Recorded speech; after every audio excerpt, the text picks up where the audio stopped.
My name is Venessa Juno, and I am 29 years old. Yesterday, my parents took the $80,000 deposit I paid with my own money for my wedding venue and handed it to my younger sister for her birthday party. My mother actually told me that I would not mind because my wedding was not even confirmed. 2 hours later, the venue owner called me. She was laughing. She asked, "Did you know that I went to college with you?" Before I tell you how I let my family walk right into a trap that cost them everything, welcome to Sophia Told Stories. Please take a moment to like and subscribe if you believe blood does not give anyone the right to steal your peace. Drop your age, your location, and the local time in the comments. I want to know who is listening. Now let me take you back to a Tuesday morning in Manhattan when the illusion of my family quietly shattered. Tuesday mornings usually smell like roasted espresso and wet asphalt outside my 12th floor window. Today they smelled like ink and a creeping theft. I sat at my kitchen island, opening my laptop to log into the client portal for the Glass Conservatory. It was a premier historical estate tucked into the Hudson Valley, the kind of place that required an $80,000 deposit just to secure a date on the calendar. September 14th, my wedding date. I typed in my password, intending to upload the preliminary seating chart my fiance Liam and I had drafted the night before. Before logging in, I had spent the morning reviewing marketing analytics for my firm. At 29, I managed a team of 15 people. I made decisions that directed millions of dollars in ad spend. I was respected. I was formidable. But the second the dashboard loaded on my personal laptop, I felt the familiar, invisible weight pressing down on my shoulders, trying to shrink me back into the obedient daughter who never asked for too much. I took a sip of my coffee, then set the mug down on the marble counter. My name was gone. Instead of the elegant serif font reading, "The Juno Wedding," a new flashy banner stretched across the top of the screen. Harper's 25th Gatsby Gala. I refreshed the page. The banner remained. I clicked on the financial tab. The ledger showed a zero balance due, noting an $80,000 credit applied. Beneath it, a line of digitized administrative text read, "Primary host transferred via parental authorization." I did not gasp. I did not throw the coffee mug against the subway tile backsplash. I simply picked up my phone and dialed my mother. Beatrice answered on the third ring. Through the speaker, I heard the distinct, high-pitched clink of a glass stirring rod against crystal. Orange juice and champagne. It was 10 in the morning. I could picture her sitting on the patio of their Connecticut Colonial, wrapped in her silk robe, casually rearranging my life before her first tennis match of the day. "Venessa," she hummed. Her tone carried that familiar, airy dismissal she usually reserved for slow valets and inconvenient weather. "I was just about to call you." "Why does my wedding portal have my sister's name on it?" I asked, keeping my voice flat. A soft sigh echoed down the line. "Oh, please do not start the drama so early. Your father and I made a slight administrative adjustment last night." "An adjustment to the venue I booked." "Well, yes, Harper's birthday is right around the corner, and she had her heart set on the conservatory. You and Liam have not even finalized your catering menu yet, so we just had the coordinator send over a transfer of assets form. Your father took care of the paperwork." I stared at the blinking cursor on my laptop screen. The deposit was locked under my name. The only way to move that money to a new contract is if the original client signs the release. "We signed it for you," Beatrice replied. Her voice remained smooth, unaffected by the casual admission of felony forgery. "We knew you would drag your feet, and the coordinator needed it by midnight. You forged my signature to give my wedding to Harper." I heard another sip from her glass. "It is just a placeholder, Venessa. Do not be selfish. A 25th birthday only happens once. Your wedding is not even confirmed. You can find a nice backyard for your little ceremony later." She waited for me to yell. I knew the script. I was supposed to raise my voice, and she was supposed to call me hysterical, hang up, and play the victim to my father. It was a dance we had perfected over 2 decades. Harper was the golden child. She had never held a job for more than 6 months. She spent her days curating a lifestyle she could not afford, bankrolled by our father and her wealthy boyfriend. My parents treated my life like a waiting room, a place where things could be paused, delayed, or canceled whenever Harper needed the spotlight. I could already see the aesthetic Harper had undoubtedly planned for this stolen event. She loved the Roaring Twenties theme, not for the history, but for the excess. She wanted champagne towers and sparklers. She wanted to invite her boyfriend's entire private equity firm to prove she belonged in their tax bracket. And my parents were willing to commit federal wire fraud to give her that validation, tossing my wedding aside because I was the reliable one, the one who would figure it out, the one who would forgive them. That $80,000 was not a line item on my parents' credit card. It was a direct wire from a private LLC left to me by my late grandmother. Her name was Evelyn. She was a real estate developer who saw right through my father's bluster and my mother's country club facade.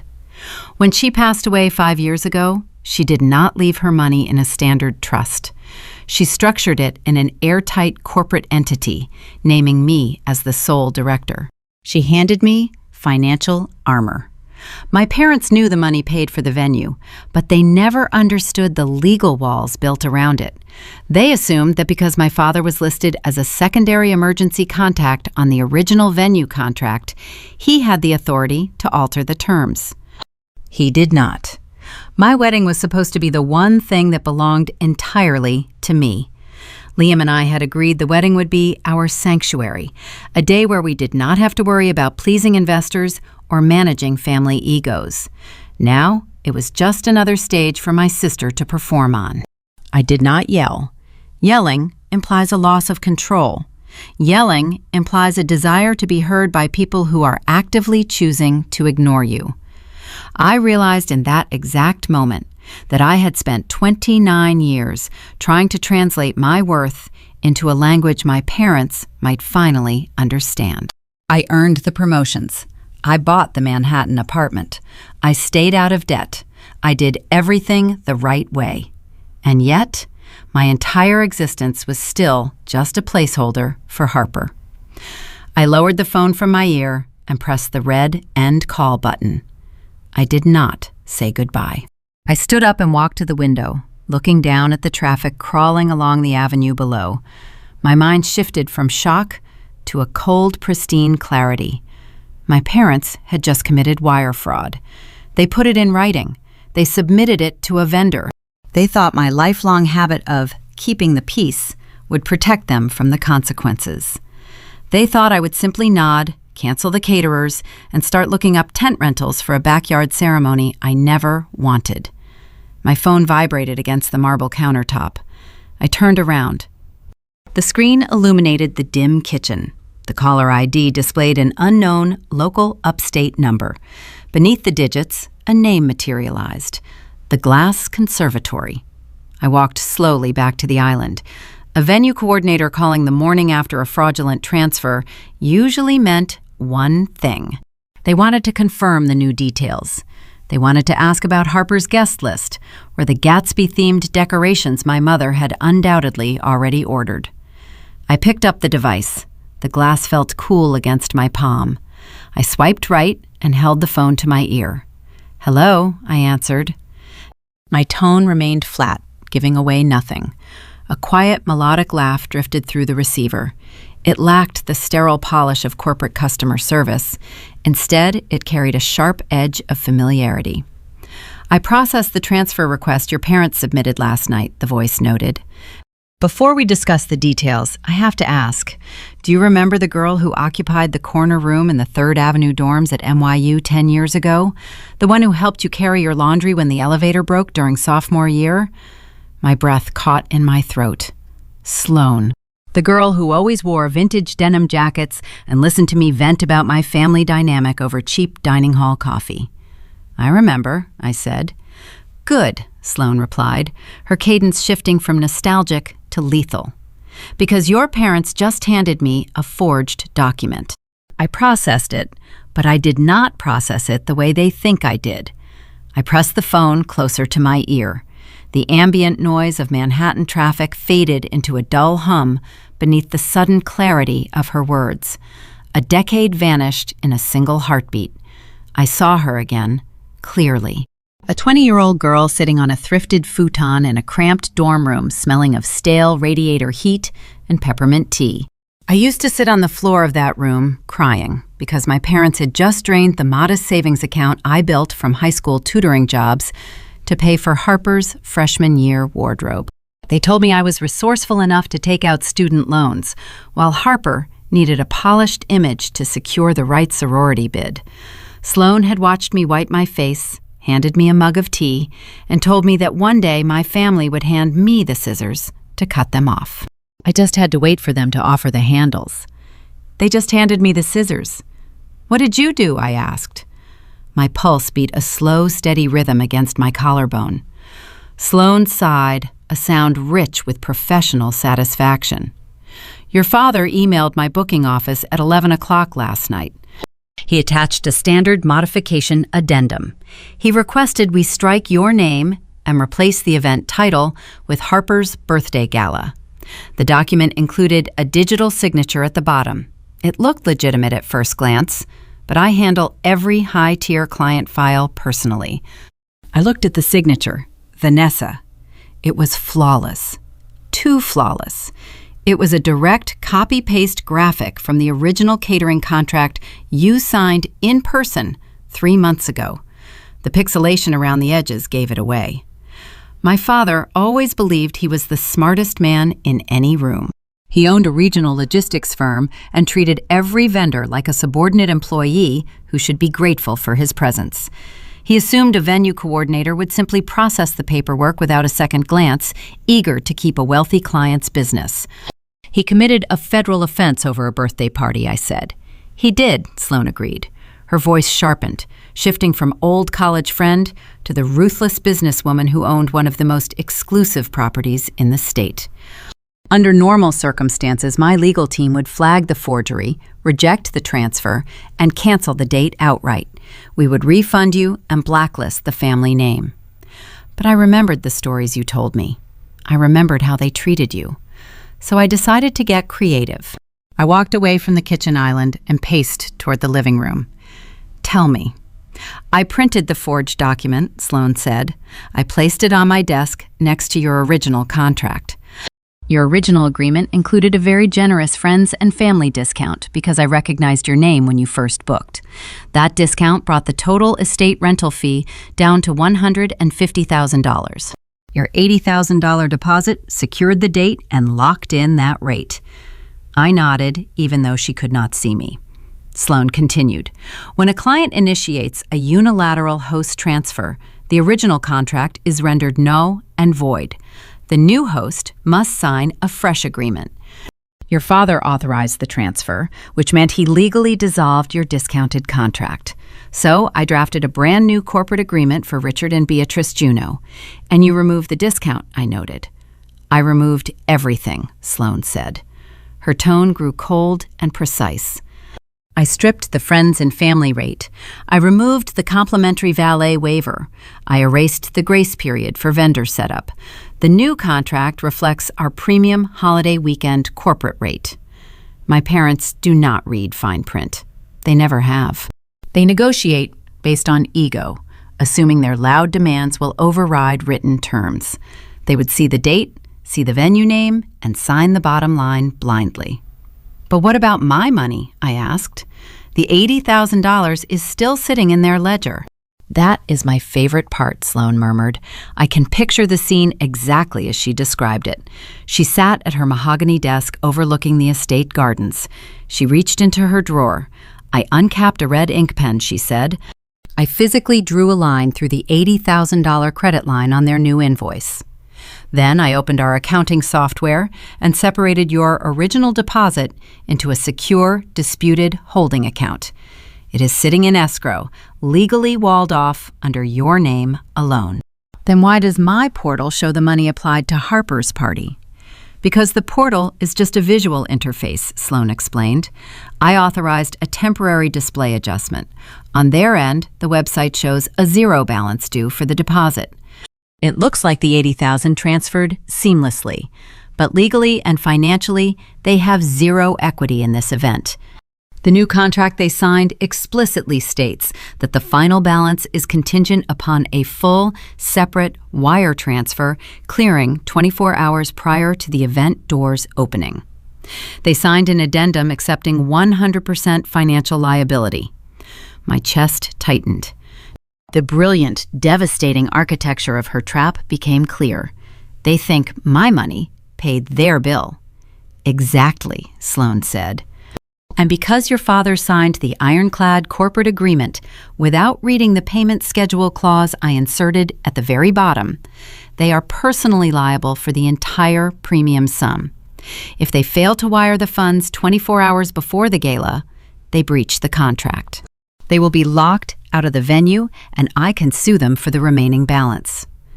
The air in my apartment felt different. The stifling weight of lifelong submission began to crack, letting in a sharp, cold breeze of autonomy. For years, I believed that keeping the peace was my only survival tactic. I swallowed their insults, attended their mandatory Sunday dinners, and smiled while Harper paraded around in clothes bought with my tuition money. I convinced myself that being the bigger person was a virtue. Now I saw the truth. Being the bigger person just gave them a larger target to hit. Sloan let the silence stretch between us, allowing the gravity of the situation to settle.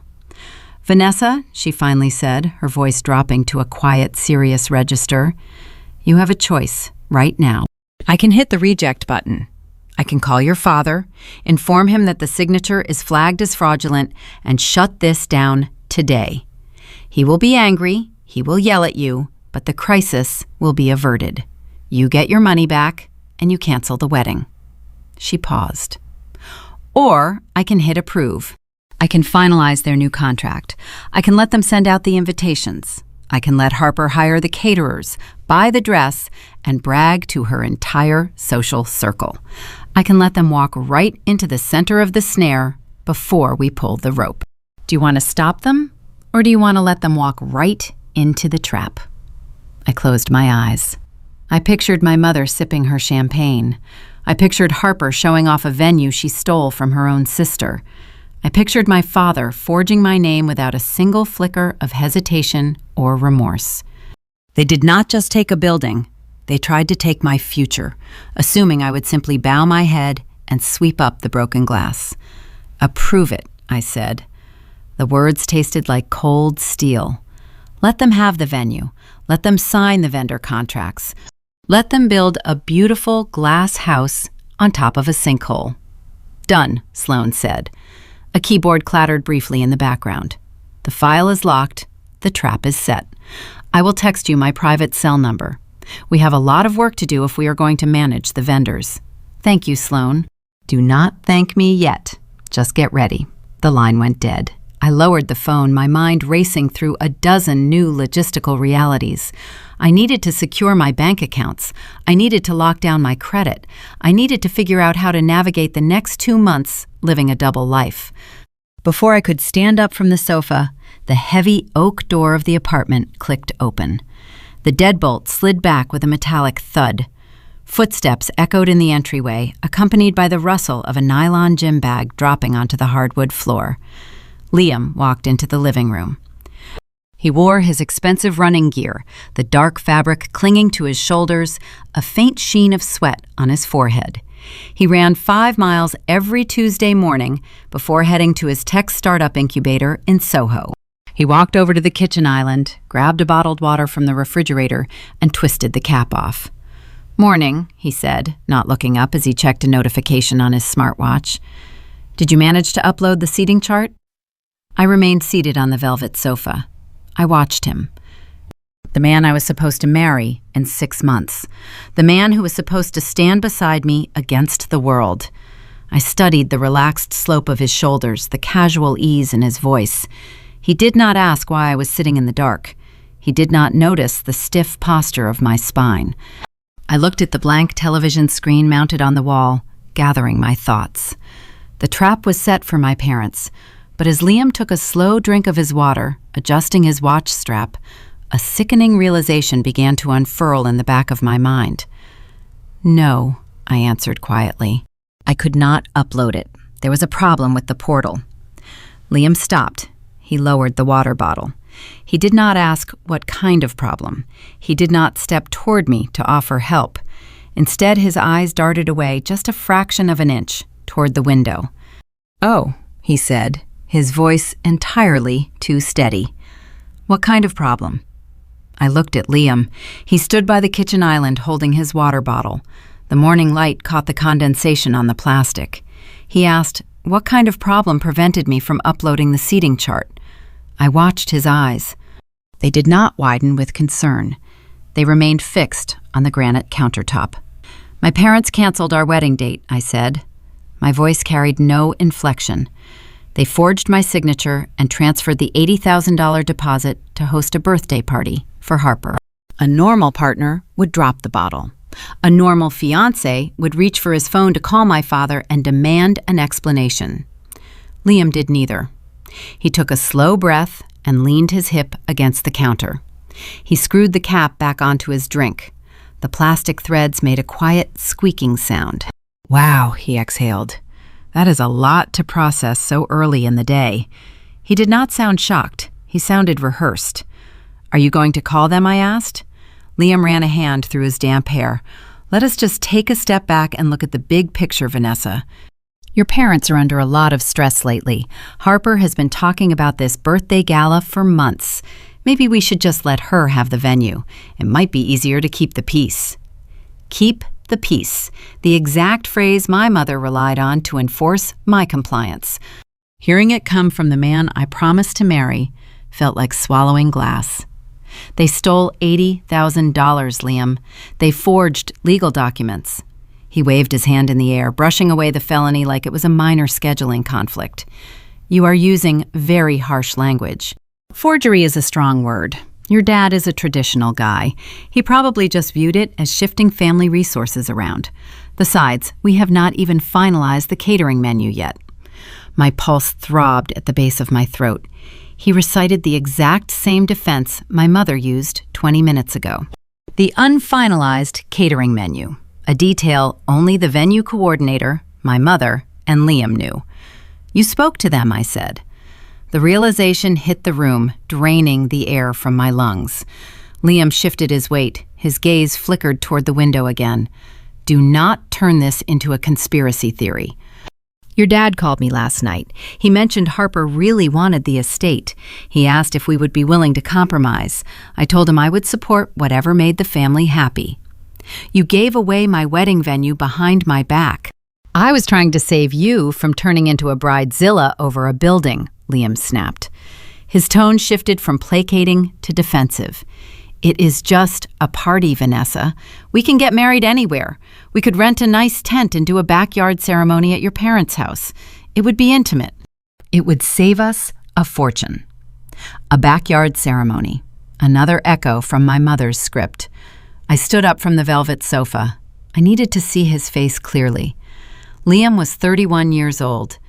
He possessed the polished, charismatic exterior of a man who sold software solutions to venture capitalists for a living. He founded a logistics tech startup 3 years ago. For the past 6 months, he complained constantly about his burn rate. He paced our apartment late at night, stressing over seed funding and angel investors who kept turning down his pitch decks. Harper started dating a man named Julian Pierce 8 months ago. Julian was a senior partner at a private equity firm in Manhattan. At our last Sunday dinner, I watched Liam corner Julian by the wine fridge, practically begging for a 15-minute pitch meeting. Julian had laughed, swirled his Cabernet, and told Liam he only invested in projects endorsed by people he considered his inner circle. The puzzle pieces snapped together with terrifying precision. "You need Julian," I said. Liam stiffened. His posture went rigid. "What does Julian have to do with this?" "Harper controls Julian. If Harper is happy, Julian is happy. If my father delivers the party of the decade for his golden child, Julian officially views my family as his inner circle. And you get your seed funding. "That is an insane accusation," Liam said, his voice pitched higher, a telltale sign of his guilt. "You are acting paranoid. I am trying to navigate a complex family dynamic, and you are making it about my business." He raised his left arm to run his fingers through his hair again. As he moved, the morning sun caught the heavy, silver face of the watch strapped to his wrist, a Rolex Submariner. "My father gifted it to him last Christmas. A welcome to the family present." Liam lowered his arm and casually adjusted the silver band. He traced the bezel with his thumb. "Family requires compromise, Venessa. Sometimes you have to make sacrifices to secure the future. If playing nice with your dad helps my firm scale, that benefits both of us. A backyard wedding is fine. The venue is just a status symbol anyway." I stared at the Rolex. My father bought that watch. My father bought Liam's loyalty, and Liam sold my future to secure his own. He did not just stand by while my parents robbed me. He opened the door and invited them inside. He looked at me, waiting for the familiar surrender. He expected me to drop my shoulders, sigh, and agree to the backyard tent. He relied on my lifelong conditioning. He banked his entire startup on the assumption that I would rather swallow my pride than rock the boat. I looked at the man standing in my kitchen. I noticed the small details I usually ignored. The way his running shoes tracked dirt onto the clean hardwood. The way he left his empty water bottle on the island instead of tossing it in the recycling bin. The arrogant tilt of his chin. He was not my partner. He was a parasite. The wedding was not postponed. The wedding was dead. The relationship was over. But if I told him that right now, he would panic. He would call my father. He would warn Harper. The trap Sloan and I just set would shatter before the bait even hit the floor. If I wanted to destroy the people who traded my worth for a birthday party, I needed to keep the enemy sleeping right next to me. I took a slow, deep breath. I relaxed my shoulders. I uncurled my fists and forced my facial muscles to soften into an expression of weary defeat. "You are right," I whispered. Liam paused. His defensive posture melted. He let out a loud sigh of relief and stepped toward me, closing the distance between us. "Really?" I nodded, looking down at the floor to hide the cold calculation in my eyes. "It is just a building. A backyard ceremony could be beautiful. I should not have reacted so harshly. I know how much pressure you are under with the seed funding." He wrapped his arms around me. He smelled like sweat and expensive cologne. I stood perfectly still, letting him hold me. "Thank you," he murmured, kissing the top of my head. "I knew you would understand. You are always the reasonable one. Julian is coming to Sunday dinner this weekend. It will be a great opportunity for us to celebrate Harper's birthday news as a united front." A united front. "I will wear my best dress," I replied. He smiled, patted my back, and walked toward the bathroom to shower, whistling a quiet tune. He thought he won. He thought he manipulated the quiet, submissive fiance into compliance. I stayed in the living room, listening to the water turn on. My hands did not shake. My heart beat with a steady, lethal rhythm. Liam wanted a united front. He wanted to use my obedience to secure his investment. He wanted me to sit at the dinner table and smile while my sister paraded around with my stolen venue. I decided to give him exactly what he wanted. I would be the most supportive sister in the world. I would help Harper plan her gala. I would cheer for Liam's business. I would nod and pass the wine at Sunday dinner. And while they drank their champagne and counted their stolen money, I would quietly build the guillotine. I picked up my phone and opened my encrypted messaging app. I typed a quick note to Sloan. He is in on it. The groom is compromised. We proceed with the shadow credit. Sloan replied 30 seconds later. Noted. I will prep the vendor bait. Tell your sister I have some elite florists who normally require a 6-month wait list, but I can pull a few strings. I locked my phone and slid it into my pocket. The game had officially changed. I was no longer a victim reacting to a theft. I was the architect of their ruin. Sunday dinner was only 5 days away. The Juneau family dining room was a battleground disguised as a sanctuary. It featured antique mahogany, crystal chandeliers, and a heavy tension that tasted like copper. I knew exactly what awaited me. My mother would boast, my father would pour scotch, Harper would flaunt her stolen prize. I needed to prepare. I needed to gather every digital footprint, every forged PDF, and every text message. I needed to buy a stealth audio recorder. Liam thought I was packing away my bridal magazines. He did not know I was drafting a declaration of war. I walked into our bedroom. Liam was singing in the shower. His phone sat on the nightstand, unlocked, the screen glowing with a notification. A text message from Julian Pierce. The message read, "Glad to hear the venue issue is resolved. Your father-in-law plays hardball. Let us talk numbers on Monday." I stared at the screen. I did not touch the phone. I just committed the words to memory. Let them talk numbers. Let them plan their gala.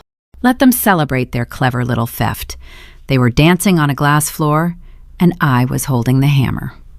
I walked to my closet and pulled out the dress I would wear to Sunday dinner, a conservative pale blue sheath dress.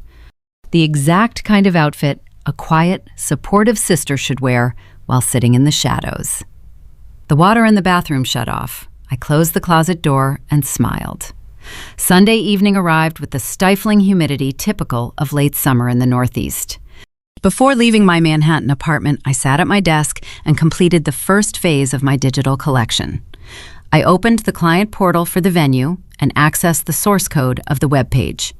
I located the fraudulent transfer addendum my father had uploaded. Using a simple extraction tool, I downloaded the raw PDF file and opened the document properties. The metadata told a very clear story. It displayed the exact IP address of my father's home office in Connecticut.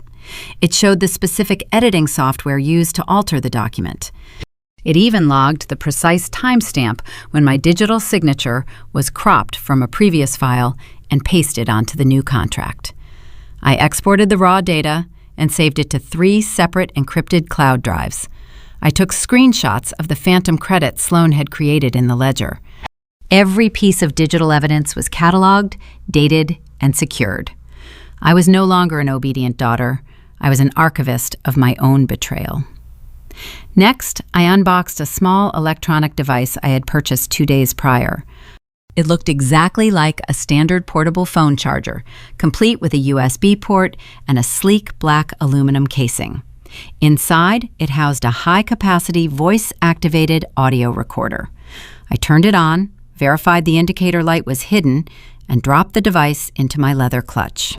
The drive to my parents' house in Greenwich took exactly 1 hour. Liam spent 55 minutes of that trip rehearsing talking points. He treated Sunday dinner not as a family gathering, but as a high-stakes venture capital pitch. He rattled off his startup growth metrics, adjusting his posture behind the steering wheel, practicing the casual yet confident tone he planned to use on Harper's boyfriend. I stared out the passenger window, watching the trees blur past. I maintained a serene, supportive expression. I nodded when he asked if his pitch sounded natural. I told him he sounded brilliant. The Juneau residence was a sprawling colonial estate designed to project generational wealth. My father built his logistics company from scratch, but he spent his entire adult life and a significant portion of his revenue trying to blend in with the blue blood neighbors. The driveway was lined with pristine, manicured hedges. The grand entryway featured double mahogany doors that always felt more like a barrier than a welcome. My mother Beatrice greeted us in the foyer, wearing a tailored cashmere sweater despite the lingering summer heat. She kissed the air near my cheeks and immediately ushered Liam toward the formal living room. Julian was already there, swirling a glass of expensive bourbon.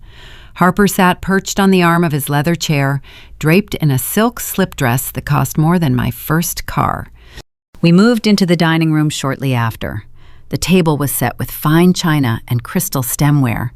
The air in the room felt thick, heavy with the unspoken reality of the stolen venue. My father sat at the head of the table, carving a roast with practiced authority. He looked at me, gave a brief nod, and asked how work was going. He did not mention the $80,000.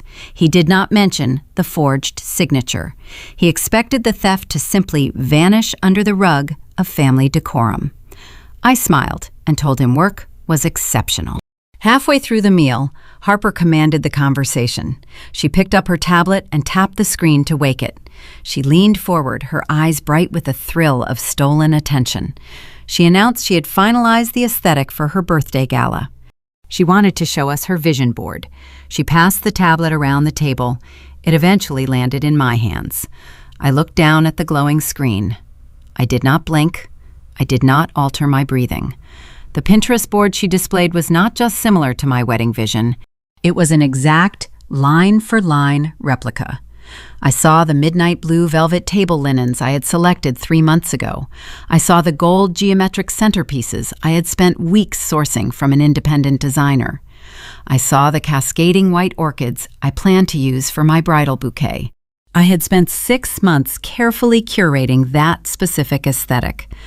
Harper had simply opened my laptop while visiting my apartment last month, copied the link to my private board, and rebranded it as her own birthday aesthetic. She stole my date. She stole my money. Now she was wearing my vision. "These floral arrangements are stunning," I said. My voice was smooth, carrying the exact right pitch of sisterly admiration. Liam leaned over my shoulder to look at the screen. He nodded in agreement. "It looks incredibly sophisticated, Harper," he chimed in. "Really elegant." He did not even recognize his own wedding design. He had been so detached from our planning process that he looked at the exact centerpieces we were supposed to sit behind and praised Harper for her creativity. Harper beamed at the compliment.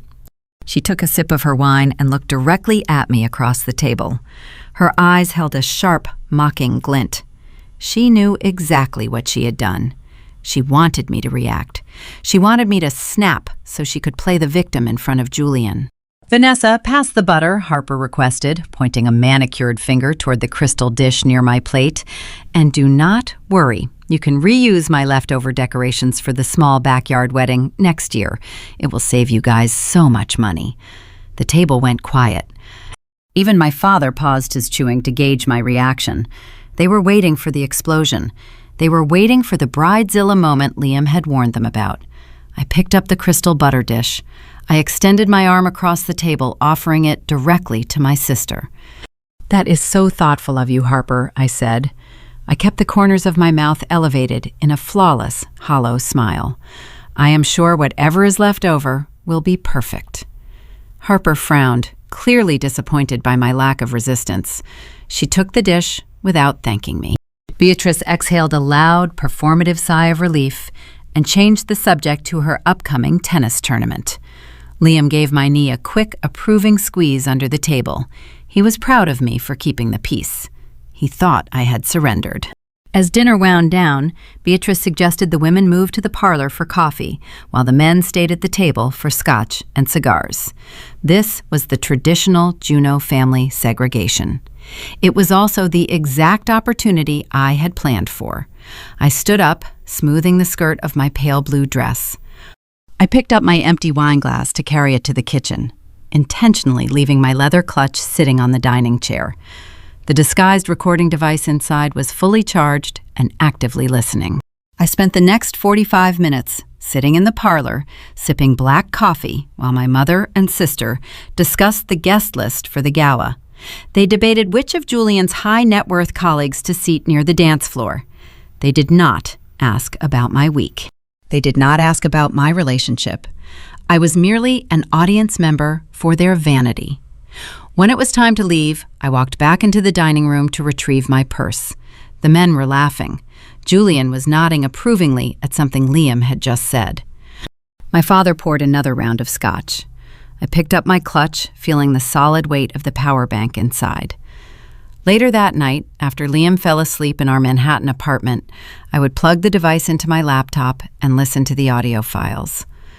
I would hear Liam groveling to Julian, offering aggressive equity stakes in his startup for a fraction of their worth. I would hear my father laughing with Julian, boasting about how easy it was to reallocate the venue deposit because his oldest daughter was too docile to ever cause a real problem. I would save those files in the same encrypted folder as the forged PDF metadata. But as I stood in my parents' foyer putting on my coat, my phone vibrated in my coat pocket. I pulled it out and glanced at the screen. A new encrypted text message had arrived. The sender was Sloan. I unlocked the screen and read the short string of text. The words sent a sharp, thrilling current of adrenaline straight down my spine. "Harper just called the venue office," Sloan wrote. "She is trying to hire your exact florist for the gala. Let us play."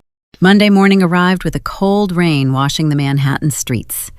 Liam left for his incubator space at dawn. I stayed behind in our apartment, opening my laptop on the kitchen island. I had a scheduled strategy call with Sloan.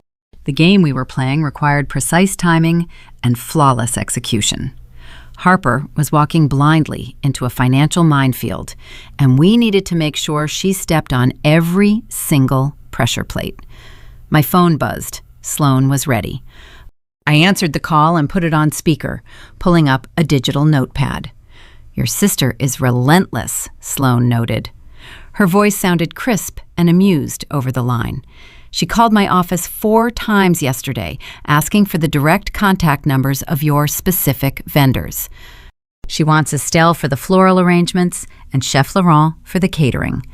She actually told my assistant that she needed to elevate the estate aesthetics because previous clients had poor taste." I smiled at the irony. She was insulting my taste while simultaneously attempting to purchase an exact carbon copy of it. Estelle and Chef Laurent were not standard wedding contractors. Estelle sourced rare white orchids from a boutique grower in Holland.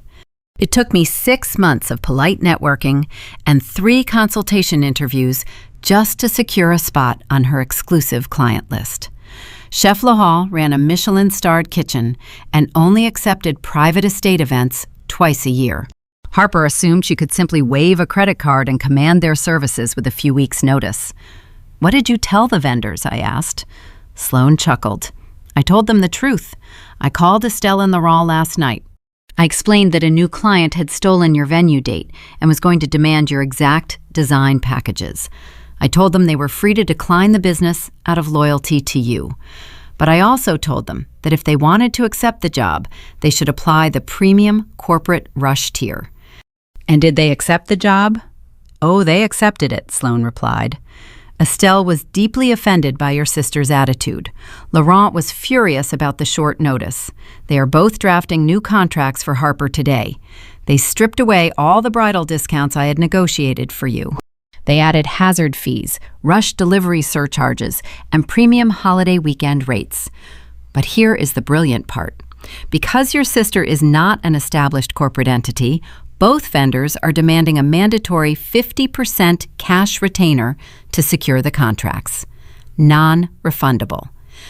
Due by the end of business today." I calculated the numbers in my head. The floral package originally cost $12,000. The catering was $25,000. With the rush fees and premium markups, Harper was looking at a combined bill exceeding $60,000. That meant she needed to produce $30,000 in liquid cash before sunset just to retain their services. Harper did not have $30,000. She had a closet full of designer shoes and a maxed-out credit card.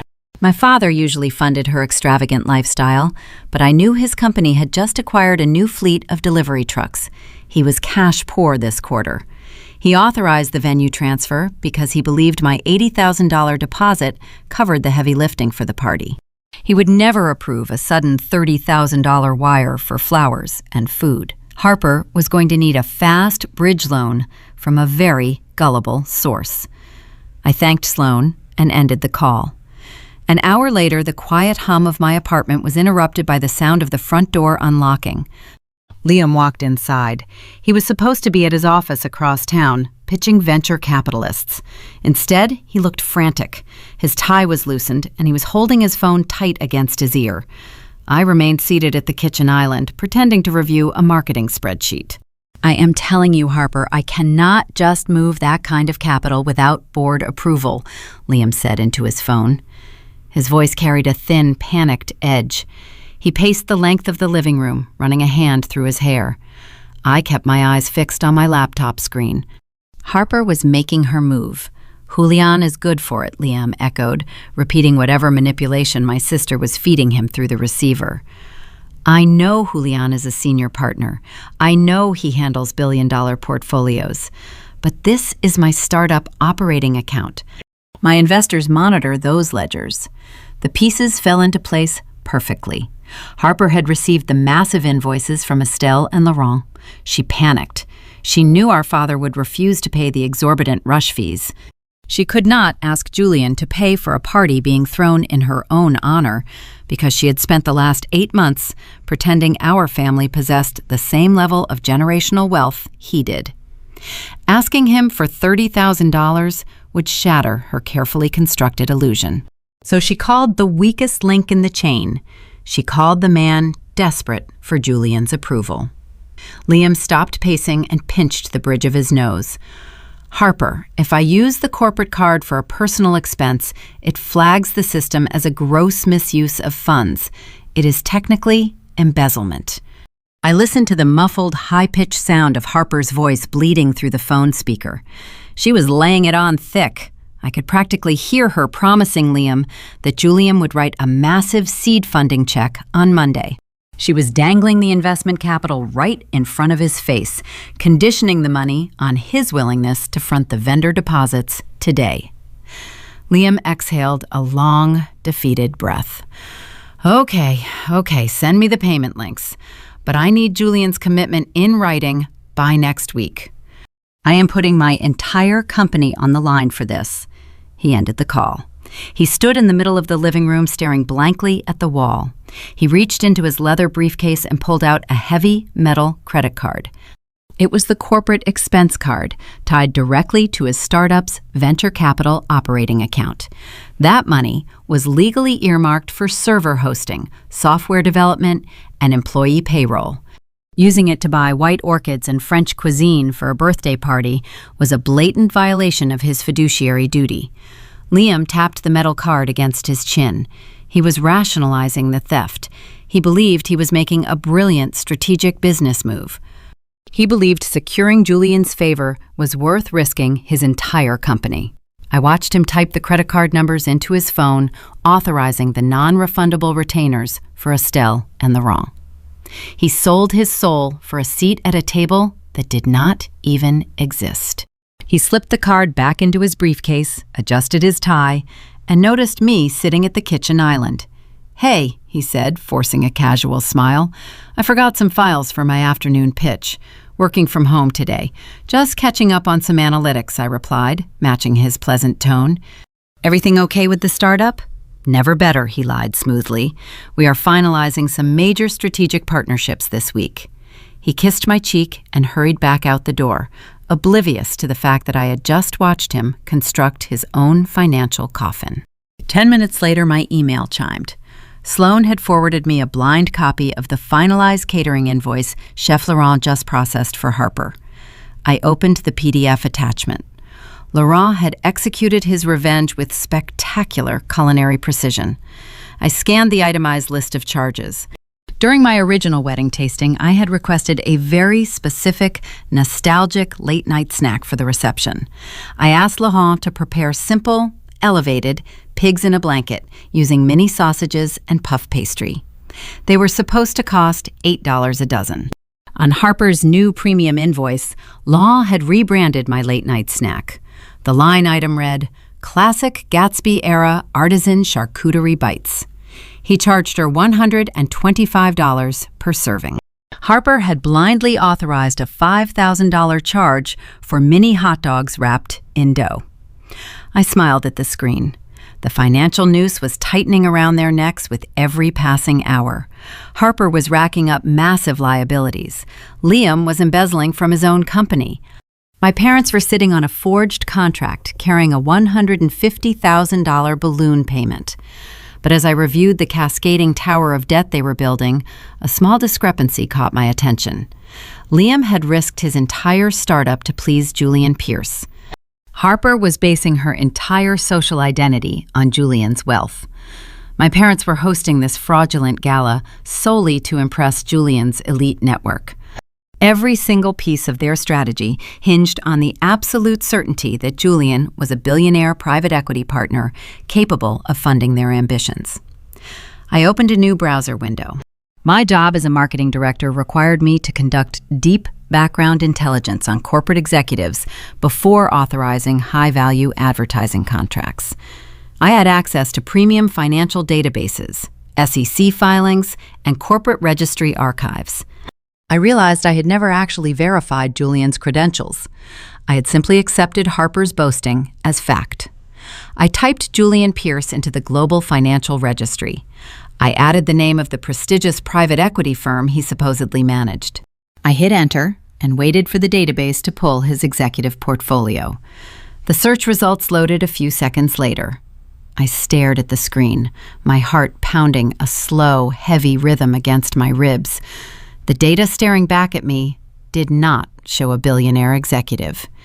It showed a ghost.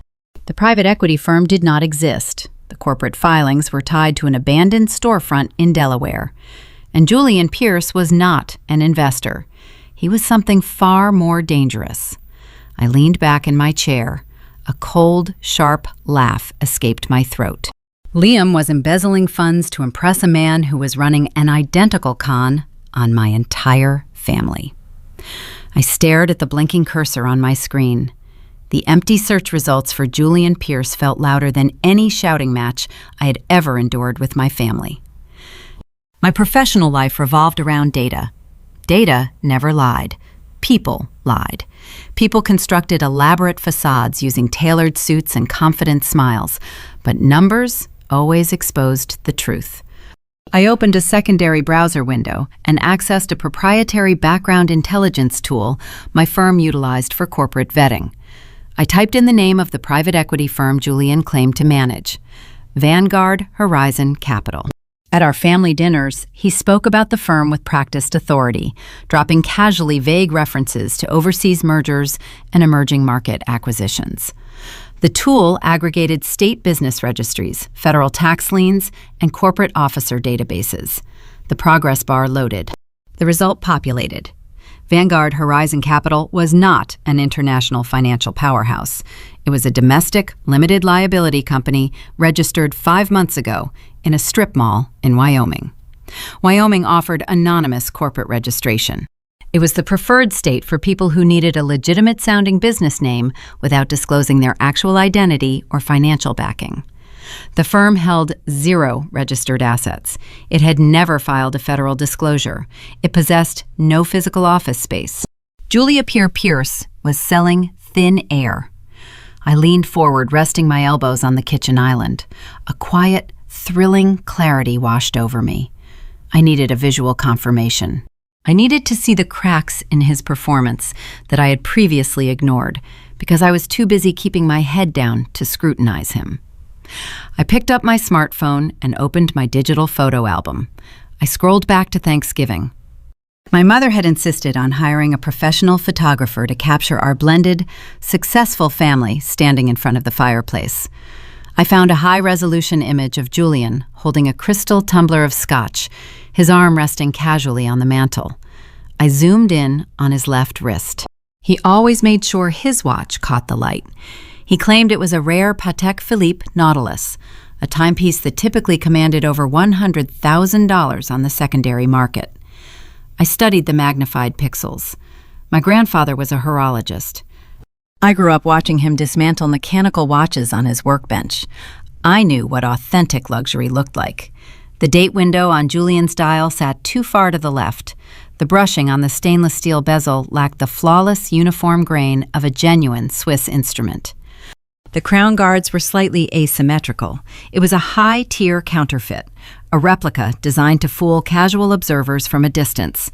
Liam wore a genuine Rolex purchased by my father. Julianne wore a fake Patek Philippe purchased online. Yet Liam treated Julianne like royalty, begging him for financial validation. I zoomed out and looked at Julianne's face in the photograph. His smile was smooth, his posture relaxed. He possessed the innate talent of a seasoned con artist. He knew how to mirror the arrogance of the wealthy. He understood that people like my parents and my sister never questioned anyone who acted like they already belonged in the room. But what was his end game? Why target Harper? Harper had no personal wealth. She survived on an allowance and maxed out credit cards. My father was a comfortable regional business owner, but he was not a billionaire. Julian was investing a significant amount of time attending our boring family dinners and listening to my mother's tedious country club gossip. A con artist always sought a return on investment. I thought about the invitations for the upcoming gala. I thought about Liam's frantic phone call earlier that morning, embezzling startup funds just to secure a seat at Julian's imaginary table. The truth settled into my bones like winter frost. Julian was not targeting Harper. Harper was just his entry visa. He was using her to gain access to the Glass Conservatory Gala. My parents and Liam had invited over 200 guests to this stolen birthday party. Liam specifically invited every angel investor, venture capitalist, and tech incubator executive he knew, hoping to show off his proximity to Julian. My parents invited the wealthiest families from their Connecticut social circle. The guest list was a concentrated pool of legitimate, liquid capital. Julian intended to use the gala as a hunting ground. He would stand in a room paid for by my stolen deposit, drink champagne funded by my parents' ignorance, and charm Liam's wealthy investors into backing his fraudulent Wyoming shell company. Liam was actively financing the platform for his own destruction. I picked up my phone to check the time. A notification from Instagram hovered on the lock screen. Harper had just posted a new story. I tapped the alert. The video played. Harper sat in the passenger seat of a cherry-red exotic sports car. The leather interior looked pristine. She panned the camera to show the steering wheel badge. A McLaren. Julian was driving, his face partially obscured by expensive sunglasses. The engine roared as they accelerated down a scenic highway. Harper smiled into the camera, tossing her hair over her shoulder. A line of text floated across the bottom of the video. Sometimes you have to raise the bar for family. A glittering star emoji punctuated the insult. She believed she was elevating our social status.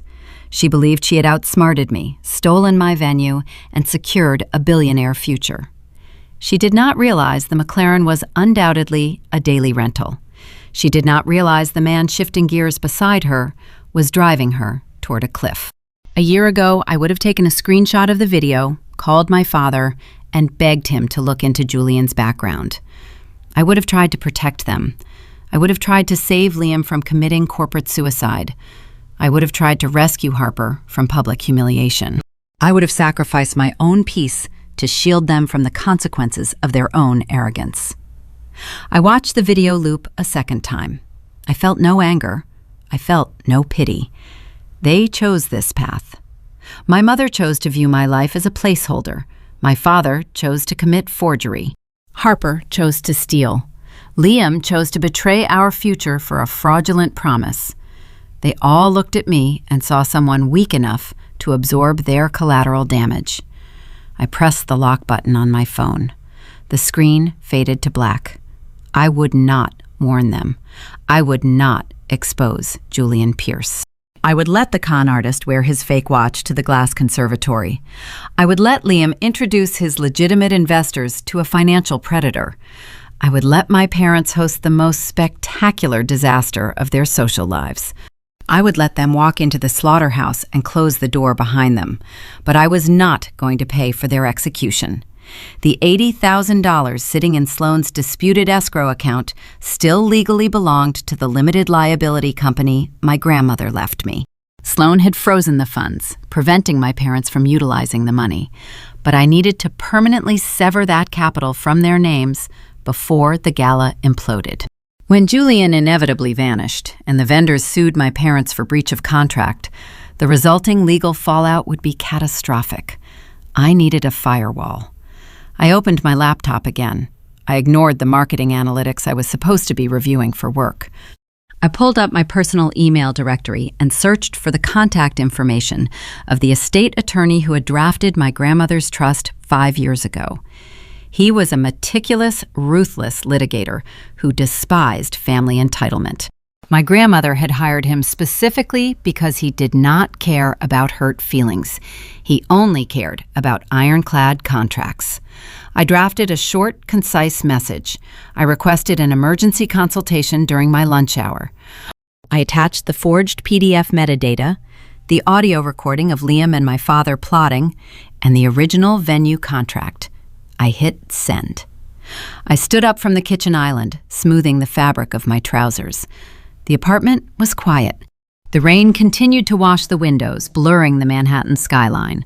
I walked to the hallway closet to grab my trench coat and my umbrella. It was time to leave the apartment. It was time to build the legal wall that would protect my money while my family burned their own house to the ground. The rain finally stopped by noon, leaving the Manhattan skyline wrapped in a damp, gray fog. I used my lunch break to take a cab down to the financial district. I did not go to a restaurant. I walked into the lobby of a high-rise corporate law firm. I bypassed the receptionist with a polite nod and headed straight for the corner office belonging to Elias Thorne. Elias was my late grandmother's estate attorney. He was a man composed entirely of sharp angles and tailored wool suits. He possessed zero sentimentality. He did not offer warm platitudes when my grandmother passed away. He simply handed me a binder detailing the architecture of the limited liability company she left behind. Evelyn Juneau built her real estate development empire by outsmarting men who underestimated her. She anticipated that my father would eventually try to drain my inheritance to fund his endless pursuit of high society validation. So she constructed a fortress around my money. I sat across from Elias at his mahogany conference table. I placed my laptop between us. I did not waste time exchanging pleasantries. I opened the encrypted folder containing the digital evidence I harvested the night before. I showed him the raw metadata from the venue transfer document. I pointed out the IP address tracing back to my father's home office in Greenwich. I highlighted the exact timestamp showing my signature being copied from an older file and pasted onto the fraudulent addendum. Then I played the audio recording captured by the device hidden inside my leather clutch. Elias listened to my father's voice, boasting about reallocating the venue deposit. He listened to Liam offering startup equity to a con artist. The attorney did not display shock. His expression remained entirely neutral, eyes locked on the laptop screen. He simply steepled his fingers and waited for the recording to finish. "This is felony wire fraud," Elias stated. His voice was quiet and precise. "They intercepted funds belonging to a protected corporate entity. The $80,000 was wired directly from the LLC operating account. Richard bypassed the corporate signatory protocol." "I know," I replied. I closed the laptop. "I want to activate the poison pill." Elias finally smiled. It was a cold, calculating gesture. When my grandmother established the LLC, she included a unique structural mechanism. Years ago, my father desperately wanted to purchase the sprawling Greenwich estate to impress his country club peers. He lacked the liquid capital to secure the mortgage. Evelyn agreed to act as his financial guarantor. She collateralized the LLC assets to back his home loan. But she attached a strict fiduciary integrity clause to the agreement. The clause mandated that if any beneficiary or guaranteed party committed fraud, theft, or deliberate financial sabotage against the LLC or its sole director, the trust would immediately revoke the collateral backing. The penalty was automatic and severe. The principal debt would accelerate. The estate would demand immediate repayment of the entire loan balance. If my father failed to produce the cash, the LLC possessed the legal right to seize the property and liquidate it to recover the guaranteed funds. Elias pulled a thick file from his desk drawer. He opened it, revealing the original guarantee contracts my father had signed a decade ago. "Richard never read the fine print," Elias noted, tapping the signature line. "He assumed your grandmother would never actually enforce a penalty against her own son. He assumed you lacked the fortitude to pull the trigger. Draft the seizure notice, I instructed. Prepare the foreclosure acceleration documents. I want the revocation of collateral filed with the county clerk by the end of the week. Elias picked up a silver fountain pen. Done. I will have a process server deliver the documents to his office on Monday morning. No, I said. I leaned forward, resting my hands on the cool mahogany table. Do not serve him at the office. I want the documents delivered by hand to the Glass Conservatory. I want the process server to hand my father the foreclosure notice on the exact night of Harper's gala. Let him open the envelope while he is standing in the middle of his stolen party. Elias lowered the pen. He studied my face for a long moment, recognizing the ghost of my grandmother in my strategy. He nodded once. The timing will be flawless. I left the law firm feeling lighter than I had in years. The heavy burden of being the compliant, understanding daughter evaporated into the cold city air. I hailed another cab and returned to my apartment. The afternoon faded into dusk. Liam arrived home shortly after sunset. He dropped his gym bag by the door and threw himself onto the living room sofa. He opened his laptop, rubbing his temples, playing the role of the exhausted, hard-working entrepreneur. I sat at the kitchen island, sipping a glass of sparkling water. My smartphone rested flat on the counter. This backyard wedding idea is actually turning into a logistical nightmare, Liam complained, his eyes glued to his screen. I am trying to order the groomsmen gifts, custom engraved leather flasks. Do you know how much they charge for expedited shipping? It is $400 just for the gifts. We really need to tighten our budget this quarter, Venessa. He was lecturing me about a $400 expense while actively embezzling $30,000 from his startup to buy white orchids for a fake billionaire. He was scolding me about a budget for a backyard wedding he engineered to cover up a felony theft. I did not argue. I did not point out his hypocrisy. I just took another sip of my water. My phone vibrated against the granite counter. A secure notification appeared on the screen. It was an alert from my private banking application. Sloan had executed her side of the maneuver. The disputed funds held in the venue escrow account had been officially released back to the original sender due to a signatory breach. I unlocked my phone and opened the banking ledger.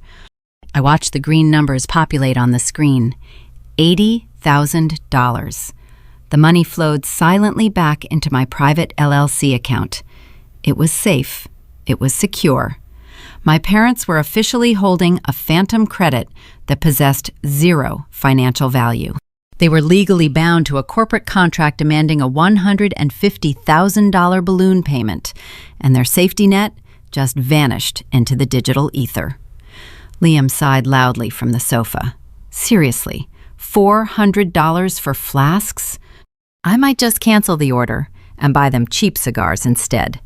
We have to be smart about our capital right now. You are so right, I murmured, staring at the $80,000 balance illuminating my screen. We have to protect our assets. The trap was fully armed. The legal tripwires were set. The financial foundation of my parents' entire social identity was quietly dissolving. 2 days later, the mail arrived. I walked down to the lobby of our building and unlocked our brushed steel mailbox. Nestled between utility bills and takeout menus was a thick, heavy envelope. The paper stock was unnecessarily dense, textured with an expensive linen finish. The edges of the envelope were trimmed in bright gold foil. I recognized the calligraphy instantly. My mother had hired a professional artisan to hand-letter the addresses. It was the official invitation for Harper's birthday gala. I carried the envelope back upstairs. Liam was in the shower. I stood by the kitchen window, sliding my thumb under the gold foil seal. The thick paper tore with a satisfying rip. I pulled out the invitation suite. It included 3 separate cards: the main invitation, a details insert, and a formal RSVP card. The design featured an ornate Art Deco border, shamelessly mimicking the aesthetic I had shown my sister months ago. I read the flowing cursive text. My eyes scanned the lines detailing the date, the location, and the dress code. Then I reached the bottom of the main card where the hosts traditionally offered their acknowledgments. My breathing slowed. The quiet satisfaction I felt over securing my money evaporated, replaced by a cold, sharp sting of profound insult. My mother and father had listed themselves as the primary benefactors. They listed Liam as an honorary co-host, specifically citing his tech startup as an official sponsor of the evening entertainment. They were using my fiance's company to artificially inflate their prestige. But they did not leave my name off the card. That would have been too simple. They wanted to ensure I knew my exact place in their hierarchy. At the very bottom of the page, printed in a tiny, almost unreadable font, was a single line of text. Special thanks to the decorating committee, Venessa Juno. They took my money. They took my venue. They took the man I planned to marry, and they reduced my entire existence to a footnote on a party invitation. They designated me as the unpaid help. I traced my finger over the gold foil letters. The betrayal reached its absolute peak. They had stripped away every illusion of family loyalty. There was nothing left to salvage. There was no relationship left to repair. I set the invitation down on the counter. The time for silent preparation was over. It was time to execute the final phase. I stood in the kitchen, holding the heavy linen paper. I read the guest list details included on the insert card. My parents did not just invite their Connecticut Country Club peers to fill the room. They invited Arthur and Helen, Liam's parents, the people who were supposed to be my future in-laws. I scanned further down the ornate script. I recognized the names of the managing partners at the tech incubator where Liam worked. I saw the names of the angel investors he had been courting for 6 months. They had seamlessly hijacked my entire wedding guest list. They transformed a 25th birthday party into a high society networking gala, utilizing the exact people I intended to celebrate my marriage with. My mother had effectively replaced me with Harper. Liam had effectively replaced our wedding with a corporate pitch event. And my name, relegated to the bottom corner under the decorating committee, was the final nail in the coffin of my compliance. I placed the invitation on the granite counter. I did not shed a tear. I did not feel a single ounce of grief. I felt a cold, hyper-focused energy radiating through my veins. I walked to my home office and opened my filing cabinet.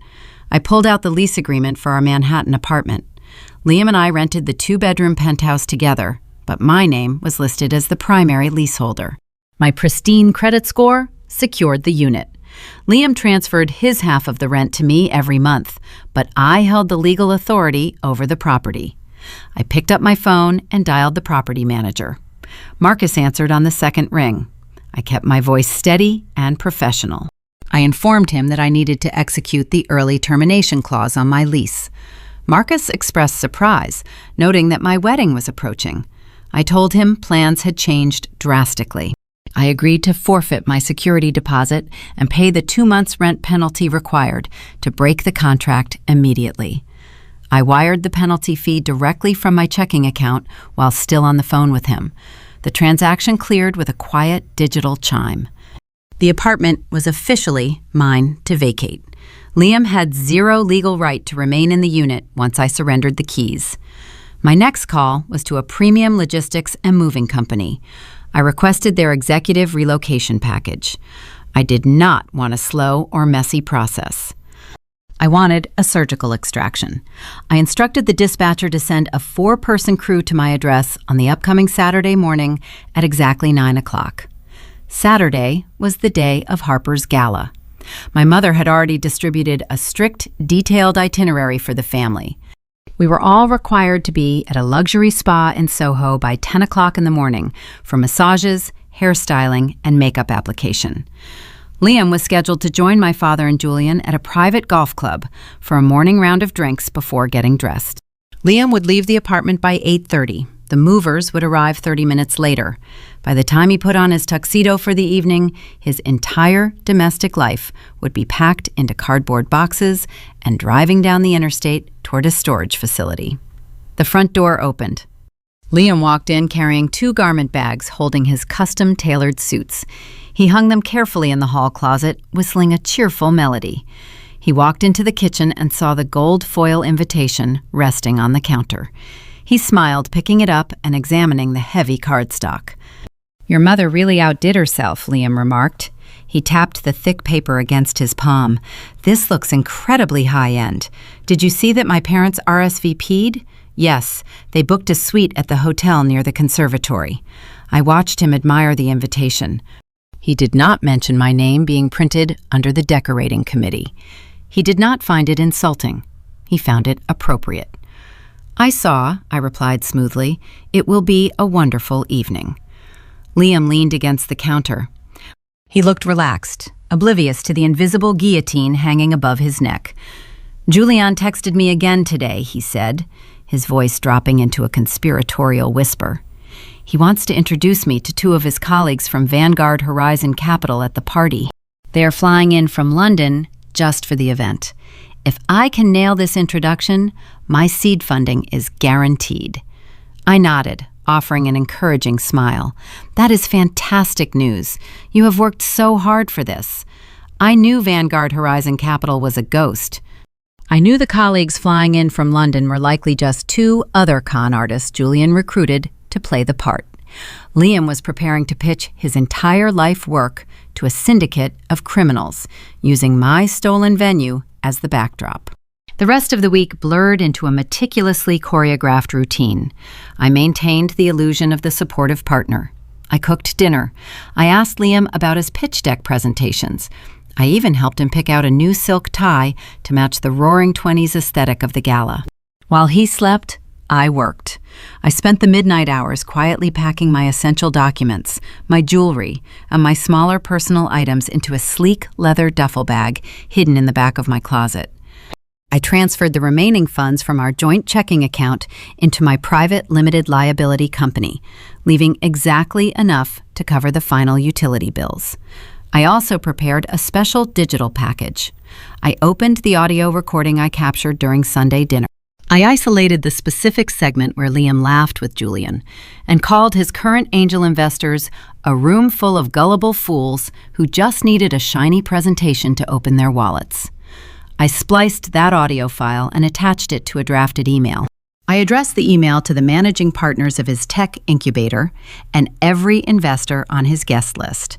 I set the email to automatically send at exactly 8 o'clock on the night of the gala. I did not sleep much. The anticipation kept my mind razor sharp. I watched Liam navigate our apartment with clinical precision, studying him like a scientist observing a doomed specimen. Thursday evening marked our final dinner in the apartment together. Liam ordered expensive sushi to celebrate his anticipated funding.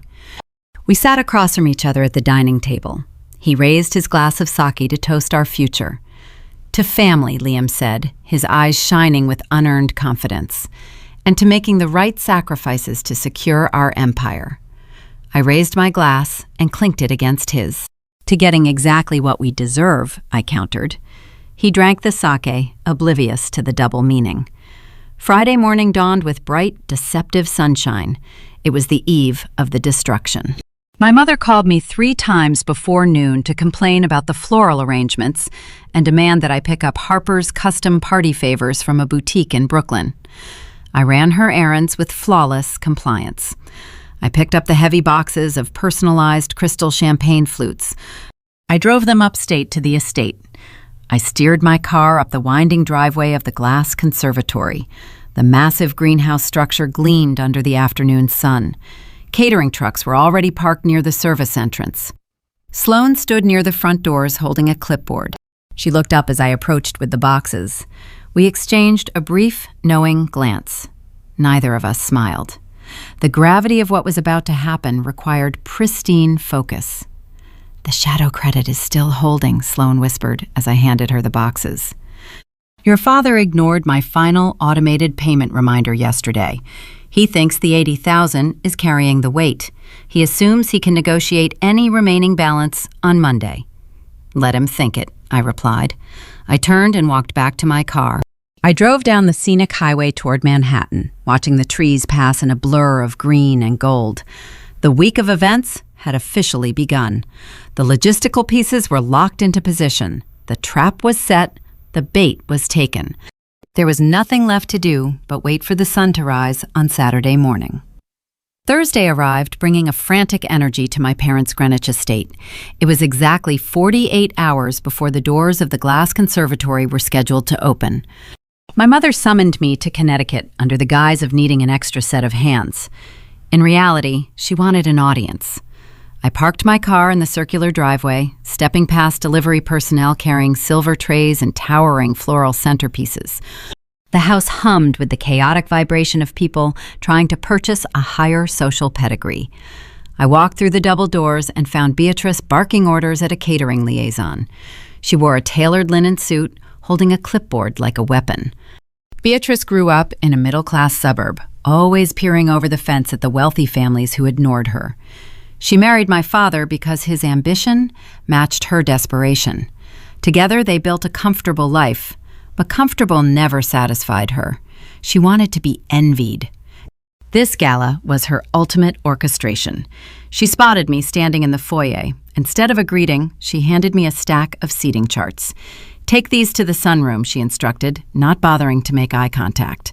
I took the heavy cardstock and walked down the hall. The seating arrangements were a masterclass in social climbing. Harper and Julian were placed at the head table, flanked by the venture capitalists Liam had invited. My name was assigned to a dark corner near the kitchen doors, seated with distant cousins and a family dentist. I set the charts on the glass coffee table just as Beatrice walked in.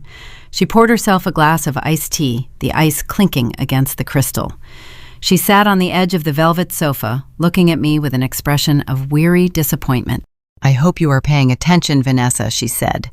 Her voice carried the sharp, polished edge of a seasoned socialite. "This is how you host a significant event. You need to take notes. When you and Liam finally scrape together your little backyard ceremony, you should try to incorporate some of this elegance. Harper knows how to command a room. You could learn a lot from your sister."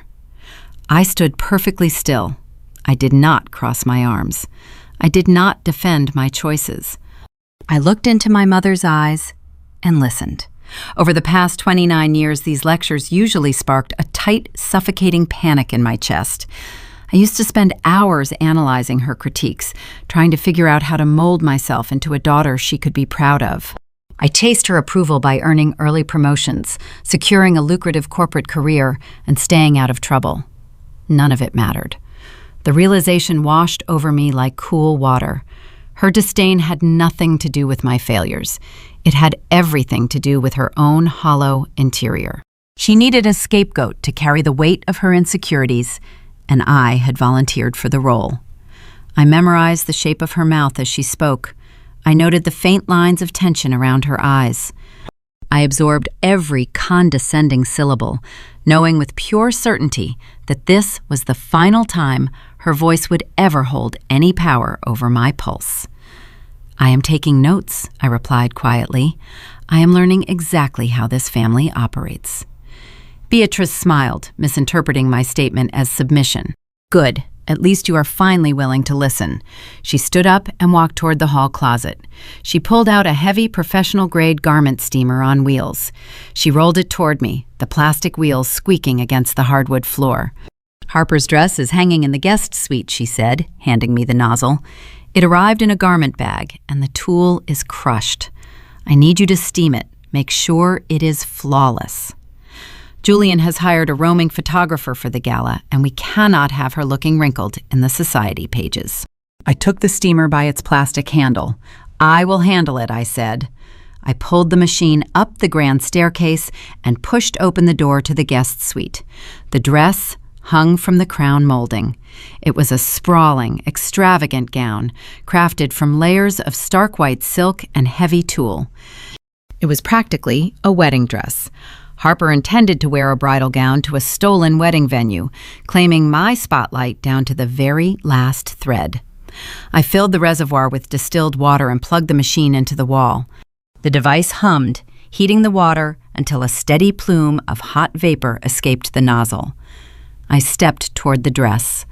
A bitter, impulsive sibling might have held the steam wand too close to the delicate silk, intentionally scorching the fabric. An angry victim might have let the hot metal plate drag across the tool, melting the synthetic fibers into a ruined mess. I did neither. I guided the steam wand over the dress with meticulous surgical care. I watched the harsh creases soften and melt away under the heat. I smoothed every ruffle.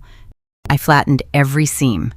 I worked in total silence, finding a profound sense of peace in the repetitive motion. I wanted Harper to look immaculate. I wanted her to feel like royalty. I wanted the illusion to be pristine when the foundation finally cracked. A ruined dress would only give her an excuse to throw a tantrum and play the victim before the real trap was sprung. I needed her confident. I needed her arrogant. I spent a full hour ensuring the white gown looked like it belonged on the cover of a bridal magazine. When I finished, the dress hung in perfect, unblemished glory. I unplugged the steamer, turned off the bedroom light, and walked out. The next 48 hours evaporated. Friday night descended over Manhattan, bringing a tense, electric chill to the air. The eve of the gala had arrived. I sat on my velvet sofa, watching Liam pack his overnight bag. My parents had booked a luxury suite at a hotel near the conservatory for him, Harper, and Julian. They wanted the men to bond over expensive scotch before the event. I was instructed to drive myself up the following afternoon to help set up the place cards. Liam folded a crisp tuxedo shirt into his leather duffel. "I cannot believe the weekend is finally here," he said, his back turned to me. Julian sent me a text an hour ago. "The Vanguard investors landed at JFK. Everything is lining up perfectly." I rested my hands on my lap.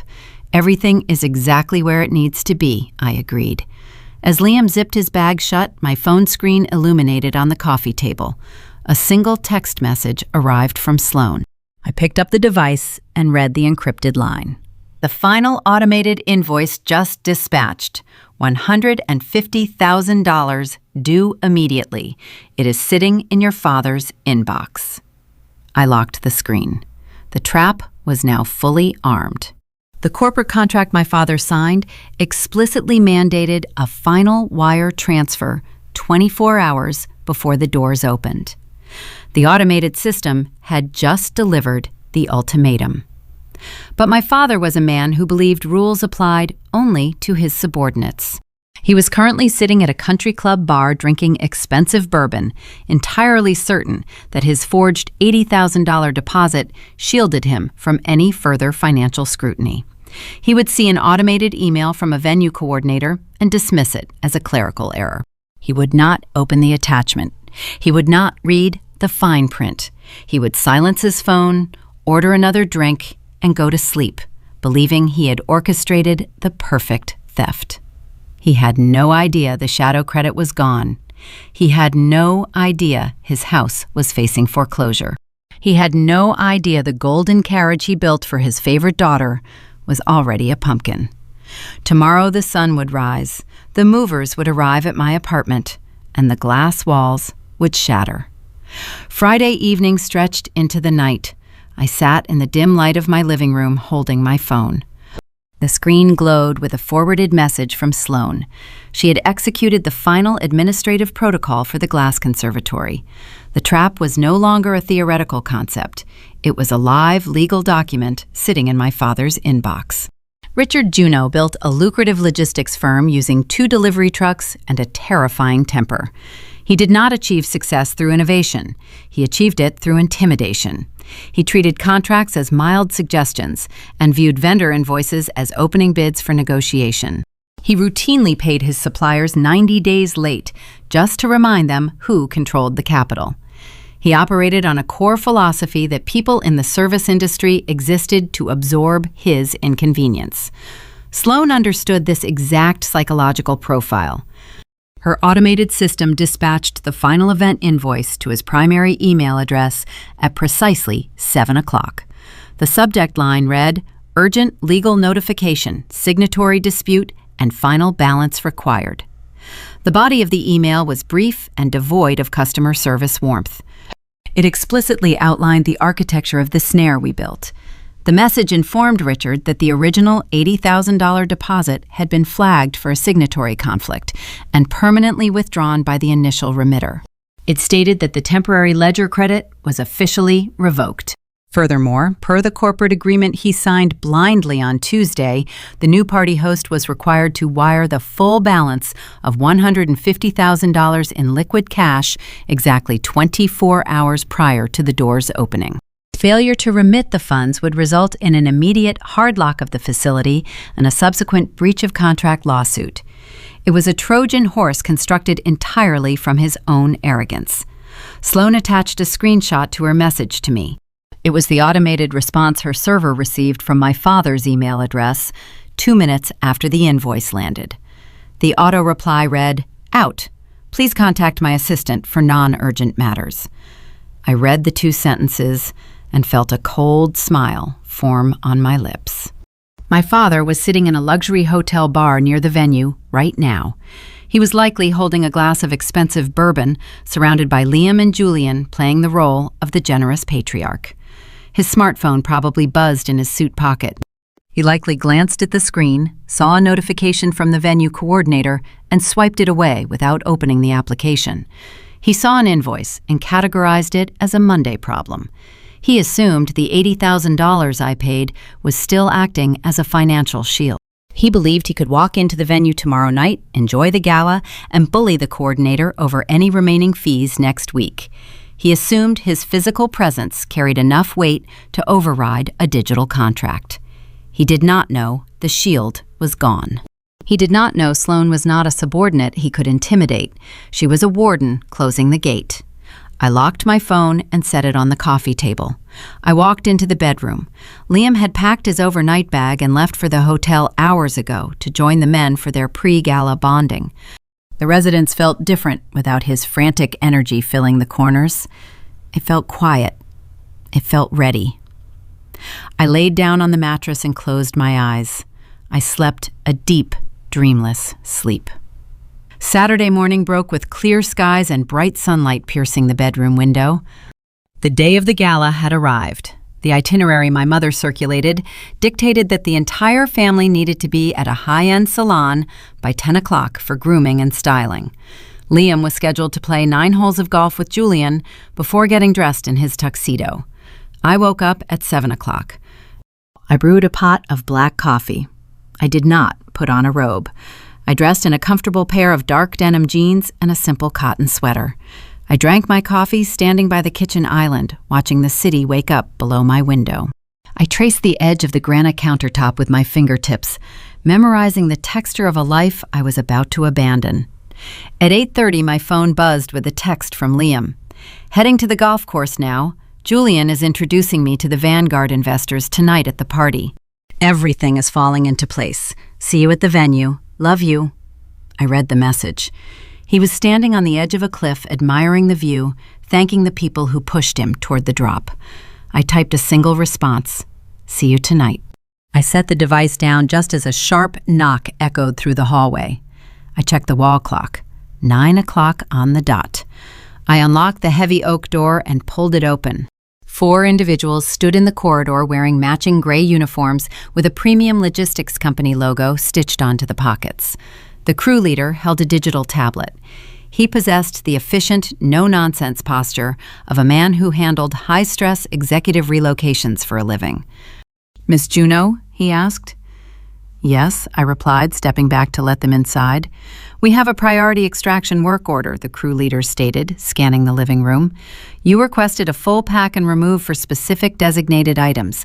We have the freight elevator reserved for the next 3 hours." I walked them through the penthouse, pointing out exactly what belonged to me. The division of assets was simple. I purchased the velvet sofa.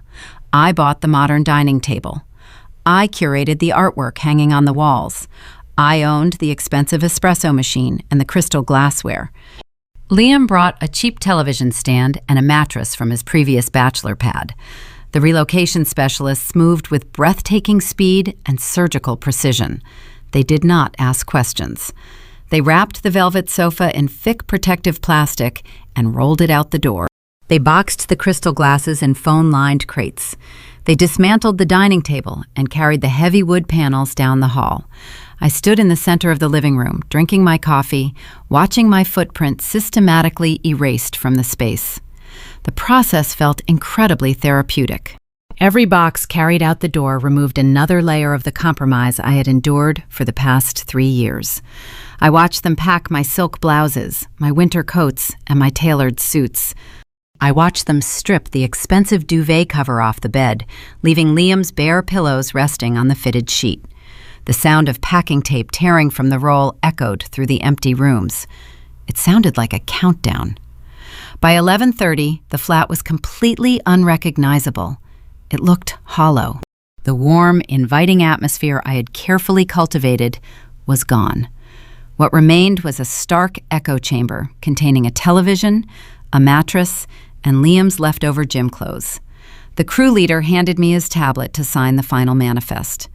"The truck is loaded and en route to the secure storage facility you secured in Brooklyn," he reported. "The billing is finalized. I signed my name with the digital stylus. Thank you for your efficiency." They exited the apartment, the heavy door clicking shut behind them. I was entirely alone in the empty living room. I walked over to the kitchen island. It was the only surface left intact. I reached into my pocket and pulled out my set of stainless steel keys. I placed them on the bare granite counter. They made a sharp metallic clatter that vibrated off the bare walls. I picked up my leather duffel bag, the one containing my essential documents and the tailored power suit I planned to wear later that evening. I did not look back at the bedroom. I did not mourn the ghost of the future I once thought I wanted. I walked out of the penthouse and rode the elevator down to the lobby. The Manhattan streets were bustling with weekend traffic. I hailed a cab and gave the driver the address of a quiet boutique hotel a few blocks away. I needed a staging area to prepare for the evening. The afternoon ticked by with agonizing slowness. At 4 o'clock, I received another text from Sloan. It contained a single photograph. It was an image of the grand entrance to the glass conservatory. The heavy brass-handled doors were shut tight. The interior lights were dimmed. A large, imposing security guard stood on the front steps holding a digital tablet. Sloan followed the image with a short message. The 24-hour deadline expired. No wire transfer received. The facility is officially on a hard financial lock. I read the text while sitting on the edge of my hotel bed. My parents were currently in a luxury suite, getting dressed in their finest evening wear. Harper was stepping into her stolen white gown. Liam was adjusting his silk tie, rehearsing his venture capital pitch. They were preparing to make a grand entrance at a venue that was legally barricaded against them. I unzipped my duffel bag and pulled out my power suit. The fabric felt heavy and expensive. The curtain was about to rise. The hotel room mirror reflected a woman I barely recognized, but deeply admired. I slipped the dark charcoal blazer over my shoulders. The tailored wool felt like armor. I was supposed to be stepping into a custom silk bridal gown this month. I was supposed to be practicing my vows. Instead, I was buttoning a pristine white blouse and checking the battery life on my smartphone. I secured my hair into a tight, polished knot. I did not look like a grieving fiance. I looked like a corporate executioner preparing for a board meeting. I picked up my leather clutch and walked out the door. The drive from the boutique hotel to the venue took 15 minutes. The evening sky shifted from a vibrant twilight blue to a deep, bruised purple. The Hudson Valley roads were quiet. My mind was a silent, sterile room. I turned the steering wheel and guided my rental car toward the service entrance of the glass conservatory. I expected to find a chaotic scene. I expected to see a barricade, a locked gate, and a crowd of bewildered socialites demanding entry. I pulled into the staff parking lot. The grand iron gates at the front of the property stood wide open. The winding pathway was lined with glowing lanterns. I parked my car near the catering tents and walked toward the main terrace. Sloan was waiting by a stone fountain. She held a digital tablet illuminated against the gathering dark. She wore a sharp black blazer. I walked up to her and asked why the barricades were gone. The 24-hour deadline had expired. My father had failed to wire the $150,000 balance. By all contractual metrics, the estate should have been sealed. Sloane looked at the towering, illuminated greenhouse. A locked door would only create a private inconvenience, she explained softly. Richard would simply redirect his guests to a hotel bar. He would spin a lie about a scheduling error or a broken water pipe. He would save his reputation and live to fight another day. By opening the doors, she allowed the guests to enter. She allowed the family to consume the premium product. She allowed them to rack up the services and drink the vintage wine. The financial liability became undeniable the exact second they crossed the threshold. A public stage required a public audience. She was giving them enough rope to hang themselves in front of the entire Connecticut elite. I nodded. It was a brilliant, terrifying pivot. I walked past the fountain and slipped into the shadows of the mezzanine balcony overlooking the grand foyer. The clock struck 7. The gravel driveway began to crunch under the weight of expensive tires. A steady parade of high-end vehicles curved around the entrance. Valets in crisp uniforms rushed forward to open doors for men wearing bespoke tuxedos and women draped in designer silk. I stood in the dark, observing the ecosystem below. I recognized the faces of the venture capitalists Liam had spent the last 6 months courting. They stepped into the grand hall holding crystal flutes filled with sparkling wine. I recognized the local politicians, the regional bank managers, and the real estate developers my parents desperately wanted to impress. 200 members of the elite social class gathered under the soaring glass ceiling. The venue itself was breathtaking. Thousands of white orchids cascaded from the exposed iron beams. The floral arrangements Harper had stolen from my vision board transformed the room into a botanical palace. The French catering staff circulated with silver trays loaded with artisan charcuterie. The string quartet played a modern symphony in the corner. Every detail was immaculate. Every detail was stolen. The guests marveled at the opulence. They whispered to each other about the sheer expense of the production. They believed they were witnessing a testament to the Juno family's success. They were standing inside a mirage. Then the hosts arrived. My family stepped out of an extended black limousine. My father, Richard, walked into the room with his chest puffed out. He surveyed the bustling crowd with supreme satisfaction. He likely believed his sheer authority had intimidated the venue staff into ignoring that final automated invoice. He thought he had bullied his way into a free event. My mother, Beatrice, walked beside him. She greeted her social rivals with a practiced, radiant smile. She was in her element, absorbing the envious glances of women she had spent decades trying to appease. Harper and Julian entered next. Harper wore the white silk gown I had meticulously steamed the day before. The fabric caught the chandelier light, making her look like a radiant bride. Julian walked beside her wearing a velvet dinner jacket. His counterfeit watch gleamed on his wrist. He immediately began scanning the room, identifying the deepest pockets, calculating his approach. Liam trailed behind them. He looked nervous but triumphant. He spotted the managing partners from his tech incubator standing near the bar. He gave them a crisp, confident wave. He thought his seed funding was guaranteed.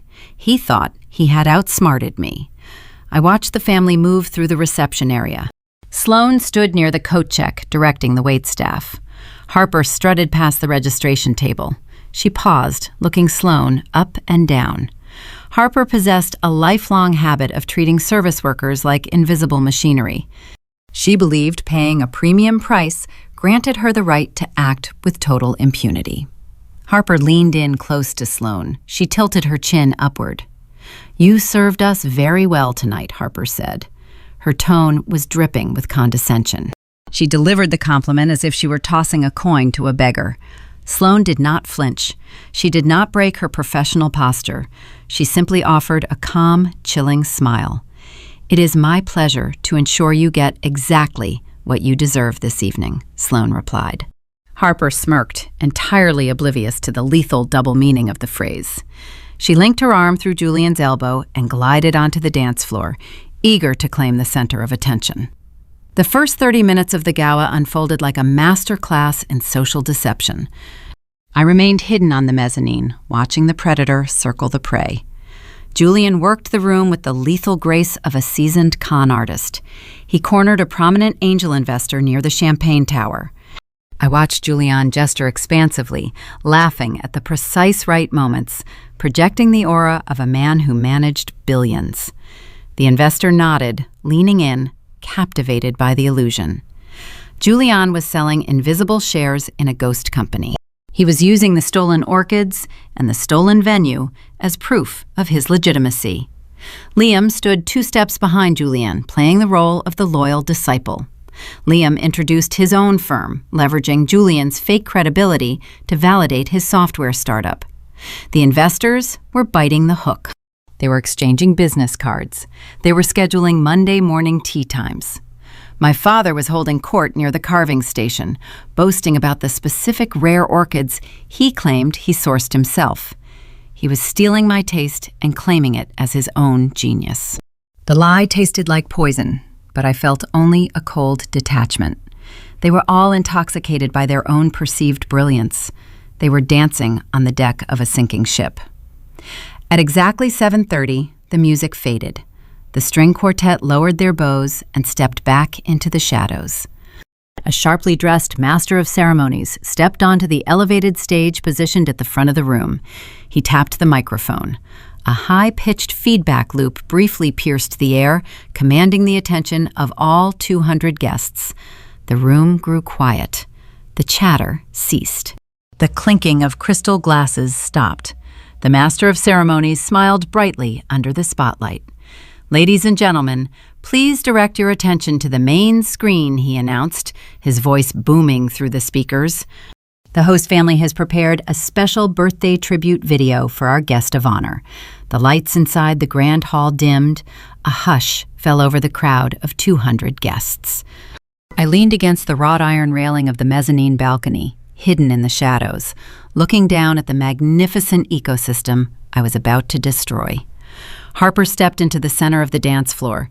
She adjusted the skirt of her stolen white silk gown, striking a practiced, elegant pose. She expected a glowing montage of her curated life. She anticipated childhood photographs, vacation highlights, and fawning interviews from her friends.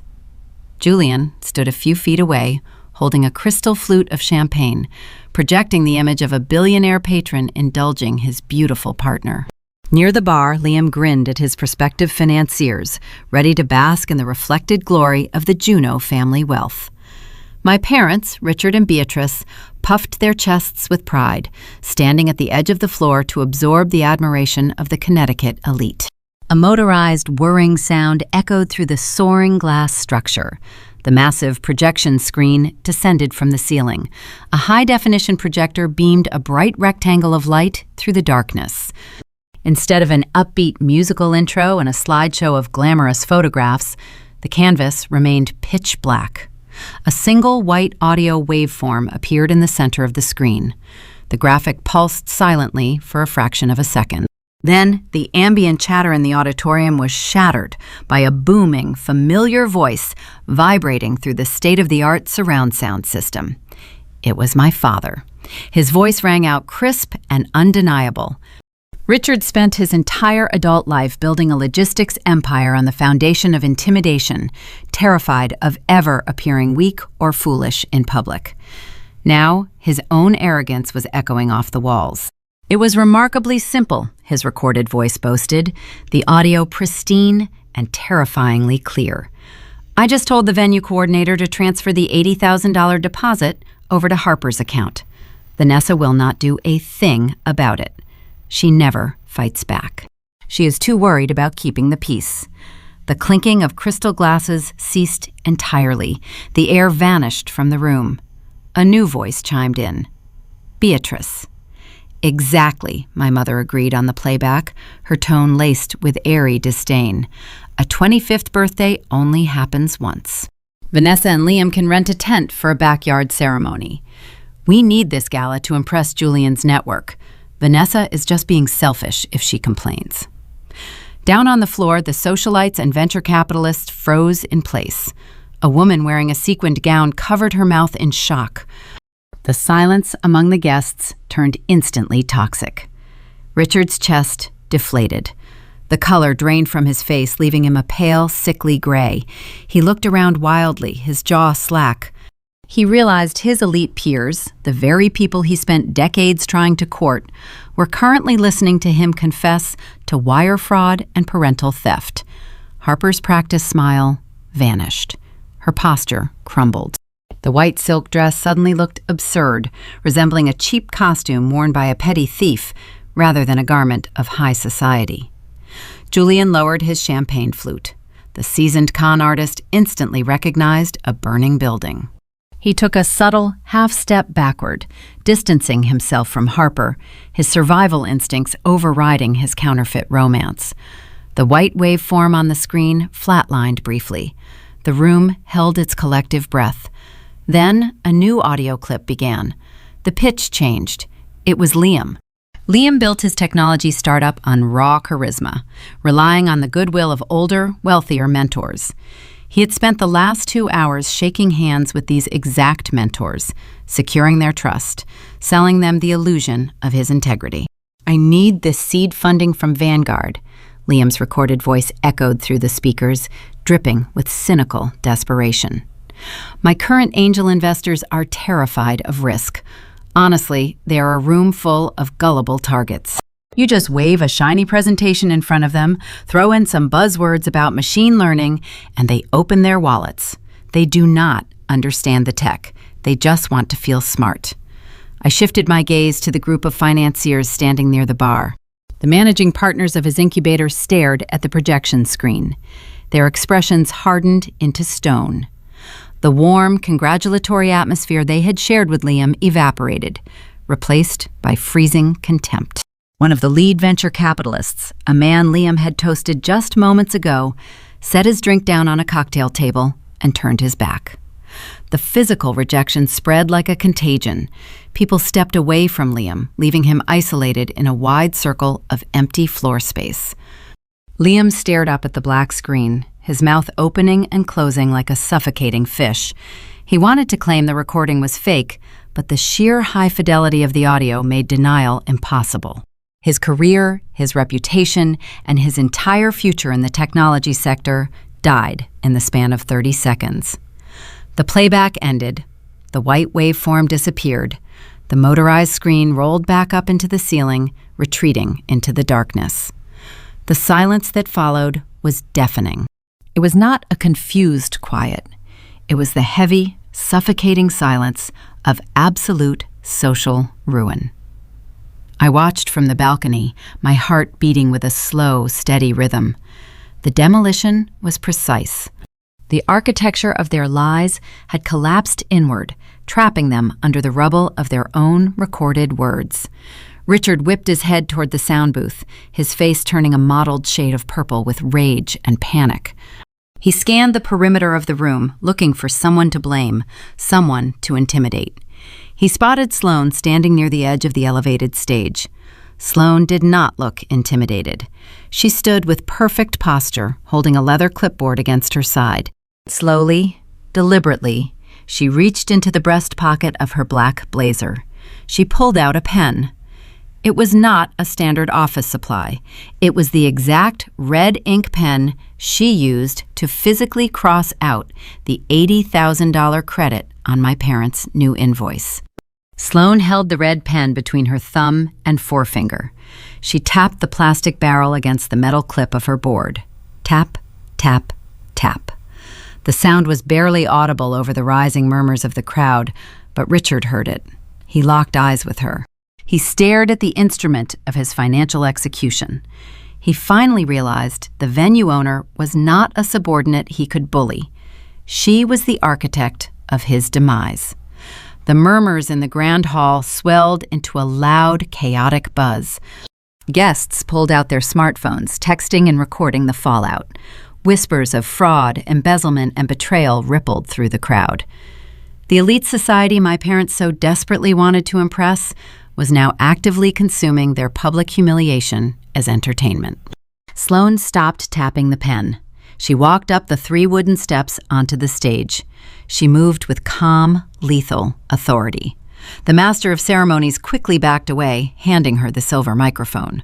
Sloane stepped into the center of the spotlight. The bright beam illuminated her sharp features. She waited for a few seconds, letting the murmurs reach a fever pitch before raising the microphone to her lips. "Good evening," Sloane announced. Her voice projected through the speakers, cutting through the chaos like a steel blade. "I apologize for the abrupt interruption, but this event is officially suspended." Gasps echoed through the room. "The Glass Conservatory operates under strict ethical and financial guidelines," Sloane continued, her tone devoid of emotion. "As you just heard, the initial deposit securing this date was obtained through fraudulent means and signatory theft. That original deposit was legally revoked and returned to its rightful owner days ago." She turned her gaze directly toward my father. Richard was sweating profusely, his expensive tuxedo suddenly looking suffocating and tight. "Mr. Juneau," Sloane declared, her voice echoing off the glass walls, "you signed a new corporate agreement assuming full liability for tonight. You ignored the final payment deadline sent to your inbox. You are currently trespassing in this facility, holding a delinquent balance of $150,000. The crowd let out a collective breath. $150,000. "I require an immediate wire transfer or a certified cashier's check for the full amount right now," Sloane demanded, holding the microphone steady. "If you cannot produce the funds in front of these witnesses, I will instruct security to lock the doors, and the local authorities will be contacted for theft of services." The words hung in the air, amplified by the acoustics of the glass ceiling. $150,000. The sum sounded heavy, concrete, and insurmountable. I leaned against the cold iron railing of the balcony, watching the social execution unfold below. My father stood paralyzed.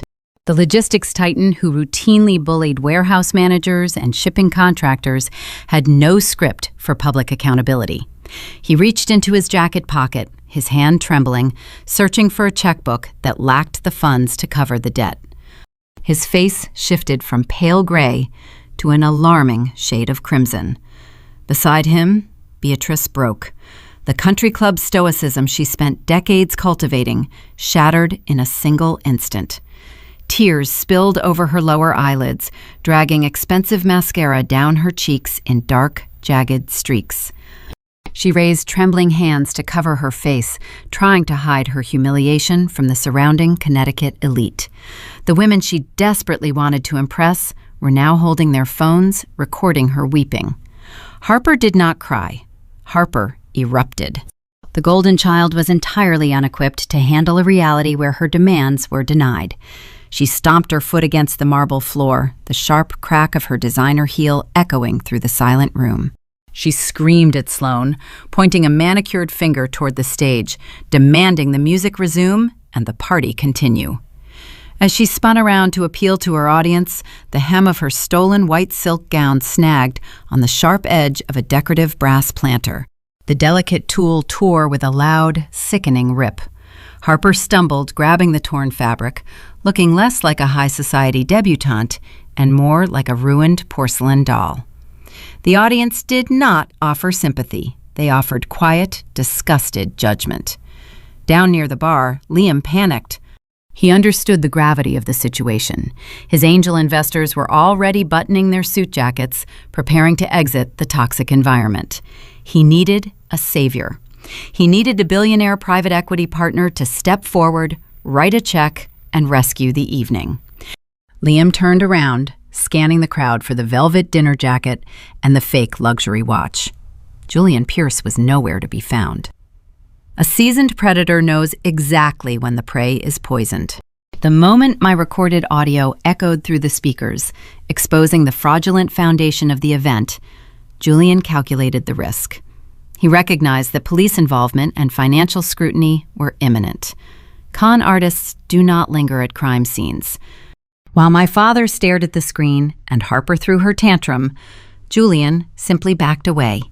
He slipped through the heavy swinging doors leading to the catering kitchen. He abandoned the rented exotic sports car in the valet lot.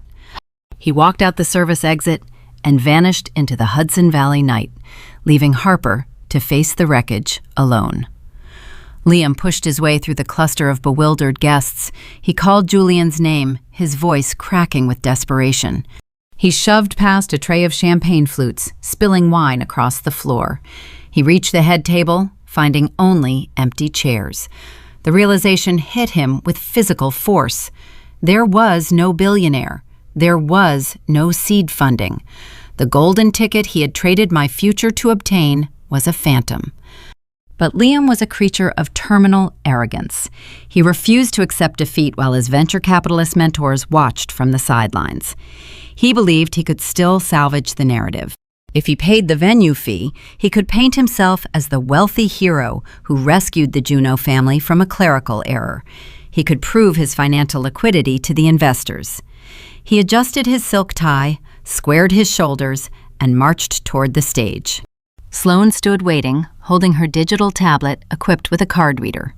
"I will handle the balance," Liam announced. He projected his voice so the managing partners of his tech incubator could hear him. He reached into his tailored slacks and pulled out the heavy metal corporate credit card. The same card tied directly to his startup's venture capital operating account. The same card he had used earlier that morning to secure the floral and catering retainers. He handed the metal rectangle to Sloane. "Run it for the full amount," he commanded, dripping with false bravado. Sloane accepted the card. She did not express gratitude. She simply tapped the screen of her tablet, entered the $150,000 charge, and inserted the chip. The machine chimed, establishing a connection with the banking server. The tension in the room coiled tighter. Liam turned to face his investors, offering a strained, confident nod. He was purchasing his reputation back. The tablet emitted a sharp, discordant beep. The screen flashed bright red. "Declined," Sloane stated. Her voice was flat and unyielding. Liam's confident smile faltered. He blinked, staring at the red screen. "Run it again," he snapped. "It is a corporate account. It has a high limit. The fraud department probably just flagged the unusually large transaction." Sloane pressed the button and ran the chip a second time. The machine beeped instantly. The red screen returned. "It is not a fraud hold," Sloane explained, turning the tablet around so Liam could read the error code. "The terminal indicates insufficient funds. The credit limit has been exhausted." I watched from the balcony, tasting the irony. Liam had utilized that exact corporate card to pay the exorbitant, non-refundable rush fees demanded by Estelle the florist and Chef Laurent. Harper had authorized $60,000 in premium markups for the orchids and the French cuisine. Liam had drained his available operating capital to buy those stolen aesthetics. He had literally purchased the rope that was now hanging him. The venture capitalist standing near the bar observed the entire exchange. The managing partner of Liam's tech incubator stepped forward, his eyes narrowing. He recognized the metal card. He knew it was the specific account designated for software development and employee payroll. "Are you attempting to swipe company operating funds to pay for a personal party venue?" the partner asked. His tone was lethal, cutting through the remaining silence. "Are you embezzling our seed capital right in front of us?" Liam whipped his head around, his face drained of color. "No," he stammered, holding his hands up defensively. "It is a bridge loan. I am expecting a capital injection on Monday. The card just hit a daily ceiling." The partner did not argue. He did not ask for clarification. He pulled his smartphone from his pocket, typed a quick message, and looked back at Liam with absolute disgust. "I just instructed our legal counsel to freeze your operating accounts," the partner said. "You are terminated from the incubator program. We will be initiating a full audit on Monday morning. Do not ever contact my firm again." The partner turned and walked toward the exit, signaling the other investors to follow. The men in the bespoke suits filed out of the grand hall, leaving their champagne glasses abandoned on the cocktail tables. Liam's career evaporated into the night air. His reputation was officially buried. He stood near the stage, staring at the metal card in his hand as if it had transformed into a venomous snake. The Juno family stood in the center of the dance floor, surrounded by the wreckage of their ambition. Beatrice was sobbing into her hands. Harper was kneeling on the floor, clutching the torn tulle of her ruined dress, wailing over the disappearance of her fake billionaire. Richard stared blankly at the departing guests, unable to formulate a single threat or demand. Liam looked at the floor, ruined and exposed as a corporate thief. The silence returned, heavy and suffocating. The elite guests whispered among themselves, slowly gathering their coats, eager to escape the radioactive humiliation. Then, the quiet was broken by a hesitant voice. A young waiter wearing a crisp white apron stepped out from the swinging kitchen doors. He held a large silver tray balanced on one hand. The tray was piled high with the artisanal charcuterie bites that Chef Laurent had prepared. The same bites that Harper had authorized for $125 per serving. The same bites that were actually just simple mini sausages wrapped in puff pastry. The waiter looked at my weeping mother, my paralyzed father, and the fleeing crowd. He blinked in confusion. He cleared his throat. "Excuse me," the waiter asked, his voice echoing awkwardly across the marble floor. "So, are we going to throw these away?" No one answered him. The absurdity of the question hung over the ruined gala like a cruel punchline. They had destroyed their family, committed federal wire fraud, and bankrupted a technology startup, all to serve expensive mini-sausages to people who despised them. The remaining guests began moving toward the exit in a synchronized wave. They wanted to be as far away from the Juno family as possible. The room emptied, the grand illusion dissolving into a hollow greenhouse. I stood up straight on the mezzanine balcony. I smoothed the lapels of my dark charcoal power suit. I picked up my leather clutch. The trap had sprung. The damage was total. The false royalty had been dethroned by their own greed. I walked toward the sweeping glass staircase. It was time for the real architect to reveal herself. I walked toward the sweeping glass staircase. The polished charcoal wool of my tailored power suit moved seamlessly with every step. My heels produced a sharp, rhythmic click against the translucent treads. The sound echoed across the near-empty marble floor of the grand hall. The caterers had stopped serving. The remaining guests hovered near the coat check, eager to escape the toxic atmosphere. The center of the room belonged entirely to the wreckage of the Juno family. Liam stood near the edge of the dance floor. His posture was hollow. His hands gripped a crystal flute of champagne he must have grabbed from a passing tray in a blind daze. He focused his eyes on the golden liquid as if it held the answers to his ruined tech startup. He heard my footsteps approaching and lifted his head. His eyes widened. He expected to see the submissive partner wearing a pale blue dress. He expected a woman who would rush to his side and offer blind comfort. He saw an executioner. I closed the distance between us. I did not rush. I did not show anger. I stopped exactly 2 feet away from him. He opened his mouth to speak. Perhaps he intended to apologize, or perhaps he wanted to construct another pathetic lie about his venture capital investors. I did not give him the oxygen. I reached into my jacket pocket and pulled out my engagement ring. The heavy diamond caught the harsh overhead chandelier light. I held the ring directly over his crystal flute and opened my fingers. The metal plunged into the champagne with a quiet splash. It sank straight to the bottom of the glass. Tiny carbonation bubbles immediately clung to the facets of the diamond and the white gold band. Liam stared down at the submerged ring in sheer horror. His throat worked as he tried to swallow a sudden wave of panic. "The apartment is empty," I stated, keeping my voice low and level. "And your investors are leaving." Liam lifted his gaze from the glass to my face. The realization struck him with physical force. He understood the depth of the orchestration. I did not just discover the betrayal tonight. I had known long enough to pack my belongings, break the lease, and schedule a moving crew while he was playing 9 holes of golf with a con artist. He realized he was going to return to a barren penthouse containing only a mattress and a television. He had traded genuine partnership for a fake shortcut to wealth, and the transaction left him destitute. His jaw trembled, finding zero mercy in my expression. I turned my back on him. I walked toward my parents. Beatrice was still wiping her ruined makeup with a cocktail napkin. Richard stood beside a fallen floral arrangement, staring blankly at the floor. Harper sat on a velvet chair weeping over her torn silk gown and her vanished billionaire. They looked up as I approached. They looked incredibly fragile.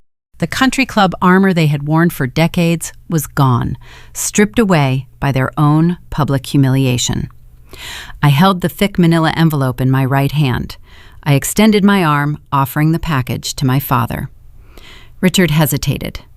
His instincts warned him that accepting the envelope would finalize his defeat. But his lifelong habit of taking whatever was handed to him won out. He reached forward and took the heavy paper bundle. "Open it," I instructed. He fumbled with the metal clasp. He pulled out the stack of documents. The top page was a printed spreadsheet detailing the raw metadata from the forged venue contract.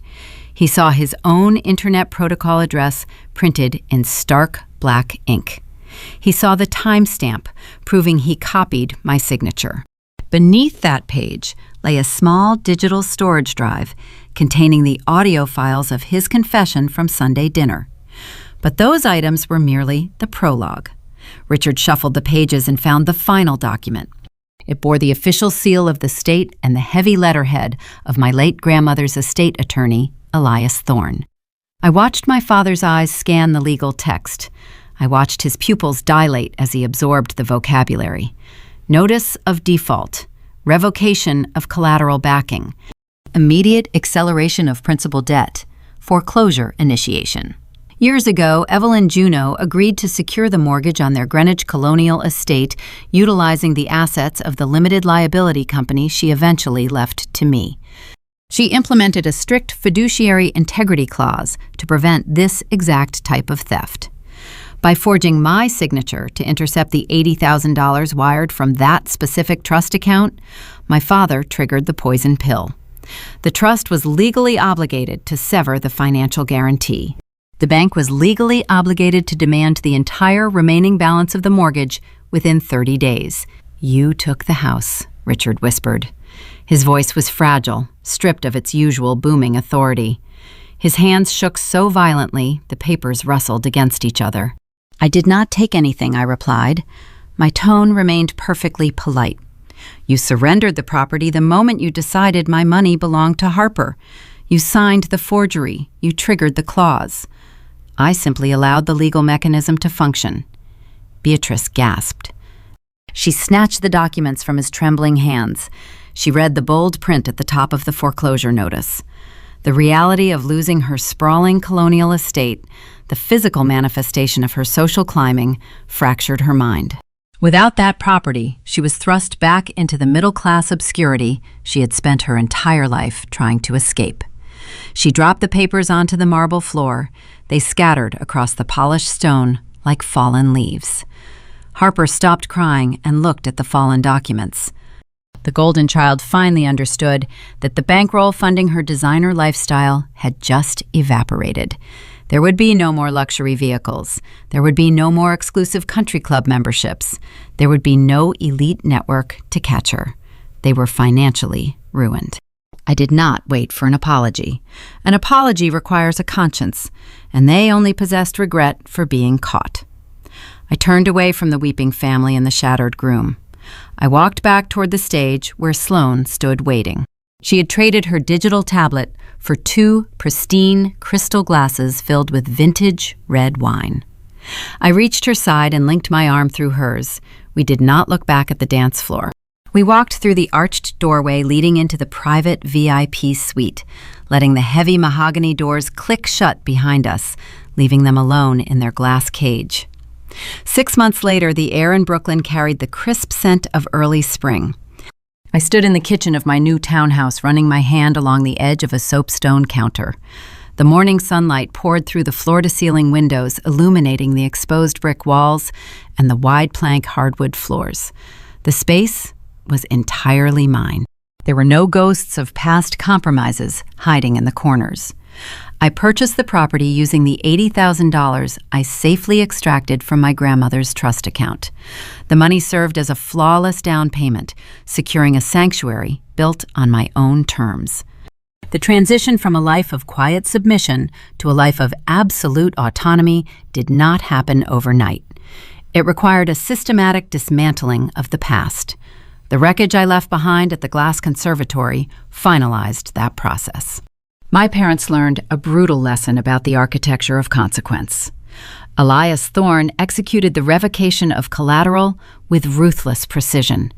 The bank holding the mortgage on their Greenwich estate did not care about my father's regional logistics firm or my mother's country club pedigree. They cared about the accelerated principal debt. When Richard failed to produce the required cash to cover the loan, his safety net dissolved. The foreclosure proceeded without delay. I watched from a distance as the property went up for public auction. They lost the sprawling colonial house where I spent my childhood learning to shrink myself. They moved into a cramped 2-bedroom rental unit on the outskirts of Stamford. But the loss of their real estate was merely the beginning of their education. Estelle the florist and Chef Laurent did not forgive the unpaid invoices. High-tier event vendors operate on narrow margins and fierce pride. They filed civil lawsuits against Richard and Beatrice for breach of contract. The legal discovery process laid their finances bare for the public record. My parents were forced to liquidate their antique furniture, their vehicles, and their remaining stock portfolios just to cover the mounting attorney fees and the settlement costs. My father stepped down from the board of his logistics company after his business partners deemed his public financial scandal a liability. My mother stopped attending her tennis tournaments. The women she spent 30 years trying to impress simply stopped returning her calls. The elite social ecosystem is efficient. It amputates a diseased limb without a single drop of sentimentality.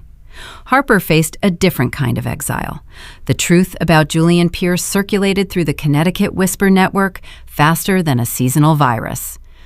The story of the golden child arriving at a stolen gala wearing a white silk gown, only to be abandoned by a counterfeit billionaire, became a legendary cautionary tale. Her social currency plummeted to zero.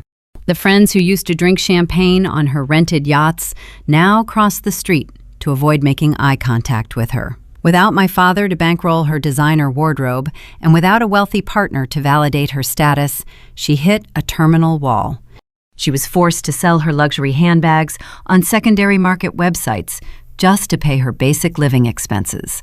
Last I heard, she took a job working the reception desk at a mid-tier fitness center. She spends her days handing out towels to the exact same people who used to envy her. Liam experienced the swiftest demolition of all. The venture capital world is incredibly small and relies entirely on reputation. The managing partners at his tech incubator did not just terminate his program, they initiated a forensic audit of his startup operating accounts. The paper trail exposed his desperate attempt to use corporate funds to pay for the floral and catering retainers. The investors pulled their seed money instantly. His board of directors forced a vote dissolving the company to shield themselves from any further legal exposure. Liam was stripped of his title, his equity, and his future in the technology sector. He tried to pivot, applying for mid-level project management roles at other firms, but his name was permanently flagged during routine background checks. He traded his integrity for a seat at an imaginary table and ended up standing alone in the dark. I never spoke to him again after I dropped the engagement ring into his champagne glass. He tried calling my phone a dozen times during the week following the gala. I let every call go to voicemail. I eventually forwarded the audio files of his apologies to my lawyer to keep on record and blocked his number. The silence I gave him was profound. It offered no closure, no argument, and no opportunity for him to manipulate the narrative. I channeled my energy into the future. After the dust settled, Sloan and I sat down at a quiet cafe in the West Village.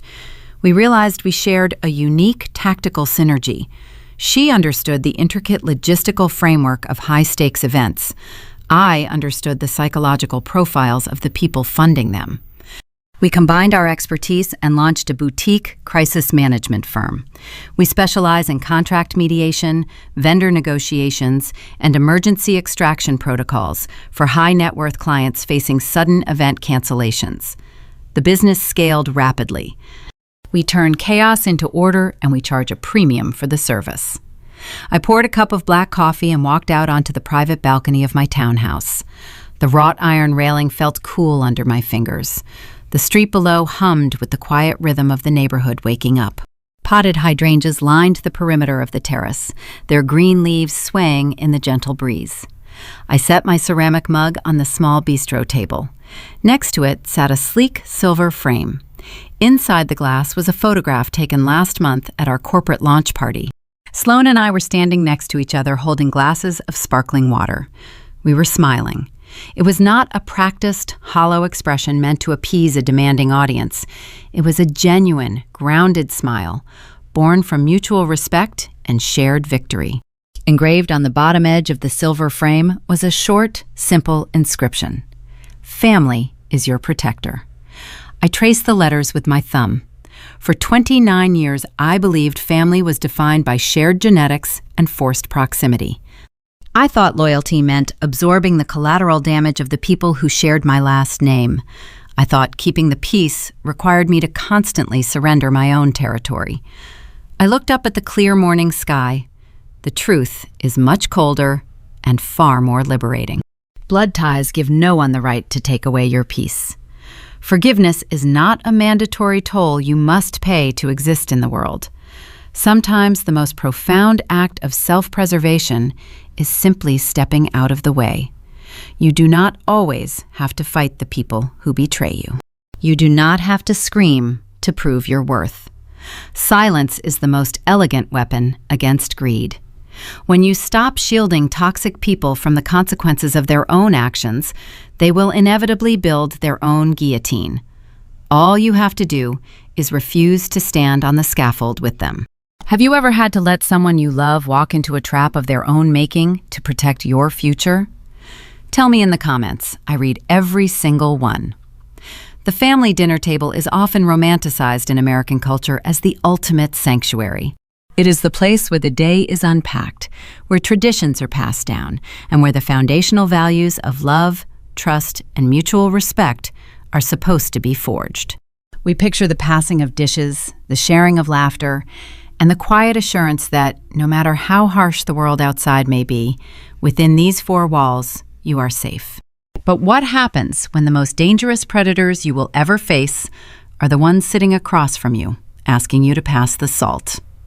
The story of Venessa, a young woman whose $80,000 wedding deposit was callously stolen by her own parents to fund a lavish birthday gala for her younger sister, Harper, is more than just a shocking tale of familial betrayal. It is a profound, terrifying mirror held up to modern parenting. It strips away the veneer of the picture-perfect traditional family to expose the quiet rot that occurs when love is weaponized, when fairness is abandoned, and when appearance becomes more valuable than integrity. From the ashes of this family's spectacular public collapse, we are offered a masterclass in what happens when the sacred duty of raising a child goes catastrophically wrong. At the heart of this tragedy lies the devastating danger of the golden child syndrome. In many families, a subtle hierarchy takes root, often unnoticed until it is far too late. Vanessa's parents did not just take her money, they took her agency, her joy, and her worth, all to feed the insatiable ego of their favored daughter. They convinced themselves that they were showing love to Harper by giving her everything she demanded. But blind preferential love is not love at all. It is a disservice. By constantly paving the road for Harper, by depriving Venessa of her hard-earned rights to compensate for Harper's frivolous desires, her parents built a monster wrapped in silk. In our culture, we want our children to be confident, but when we remove every obstacle and consequence from their path, we cross the line from nurturing to enabling. Harper was shielded from the word no for so long that she became dangerously arrogant, brazenly stealing her sister's wedding vision and signing reckless financial contracts without a second thought. But reality is a harsh teacher. When the protective bubble of her parents' fraud finally popped, Harper was left utterly defenseless. She was ostracized, morphing instantly into a social pariah. The ultimate irony of favoritism is that the child who is supposedly loved the most is the one left least equipped to survive the real world. Equally insidious is the psychological manipulation, the gaslighting, that so often disguises itself in the noble language of familial loyalty. How often do we use the concept of family to demand unreasonable sacrifices? The core value of traditional family culture should be mutual support, not emotional extortion. A family should be a fortress that protects you from the world, not the very entity you need protection from. Venessa's ultimate realization is a vital lesson for any parent or child. Blood ties do not grant anyone a license to dismantle your peace. We must teach our children that maintaining their personal boundaries is not an act of betrayal. It is a fundamental requirement of self-respect. Parents must never use the sacred bond of affection to manipulate one child into becoming the stepping stone for another. Furthermore, this saga serves as a brutal reminder of the importance of honesty and self-responsibility. Children learn morality not from the lectures we give, but from the lives we lead. Venessa's parents committed a felony. They forged their daughter's signature, believing that their parental authority somehow elevated them above the law and basic ethics. They assumed they could bully vendors, ignore massive bills, and oppress their own child without consequence. When parents model deceit, when they lie, cheat, or cover up mistakes to preserve a shallow image, they plant the seeds of their own destruction. The harvest for Venessa's parents was utter, unmitigated humiliation. They were exposed in front of hundreds of elite guests, stripped of their assets, and buried under a mountain of lawsuits. If we want to raise children who are honorable, we must walk with honor ourselves. We must allow our children to fall, to feel the weight of their own mistakes, and to learn how to stand back up. Shielding them from the truth only guarantees that their eventual collision with reality will be fatal. Finally, the stark contrast between Venessa and her family highlights a critical parenting objective, teaching financial self-reliance and emotional independence. Venessa did not win her war by screaming or throwing tantrums. She won it through quiet, calculated intelligence. She understood contracts, she understood the law, and she understood the power of her own independence. She possessed true financial literacy. On the other side of the spectrum stood Liam and Harper, two individuals completely blinded by superficial glamour. They chased the illusion of wealth, recklessly swiping corporate credit cards and borrowing against futures they had not earned, just to impress an elite crowd. Their pretentious lifestyle was a house of cards that collapsed under the weight of a $150,000 debt. As parents, we must stop raising children to believe that success is defined by the labels they wear or the wealthy connections they can exploit. True resilience comes from inner strength, from knowing how to build a life with your own two hands. We must teach our children that silence and preparation are infinitely more powerful than loud, empty boasts. Venessa used her silence as her most elegant weapon, and in doing so, she reclaimed her entire life. Stories like these remind us that the legacy we leave our children is not measured in trust funds or grand galas, but in the character we instill within them. If this reflection resonates with you, and if you believe in exploring the complex, often hidden dynamics of human relationships, I invite you to subscribe and follow the channel Sophia Told Stories. Join a community that isn't afraid to look at the shadows behind the perfect family portraits. As the dust settles on Venessa's story, one cannot help but wonder about the dinner tables we sit at every evening. We look across at the faces of those we call family, pouring the wine, passing the bread, exchanging familiar smiles. We tell ourselves we know them. We tell ourselves we are safe. But as the plates are cleared and the lights are dimmed, a lingering question remains, hovering quietly in the dark. Perhaps the locks we check so carefully each night aren't really there to keep the strangers out, but to remind us of exactly who we have locked inside.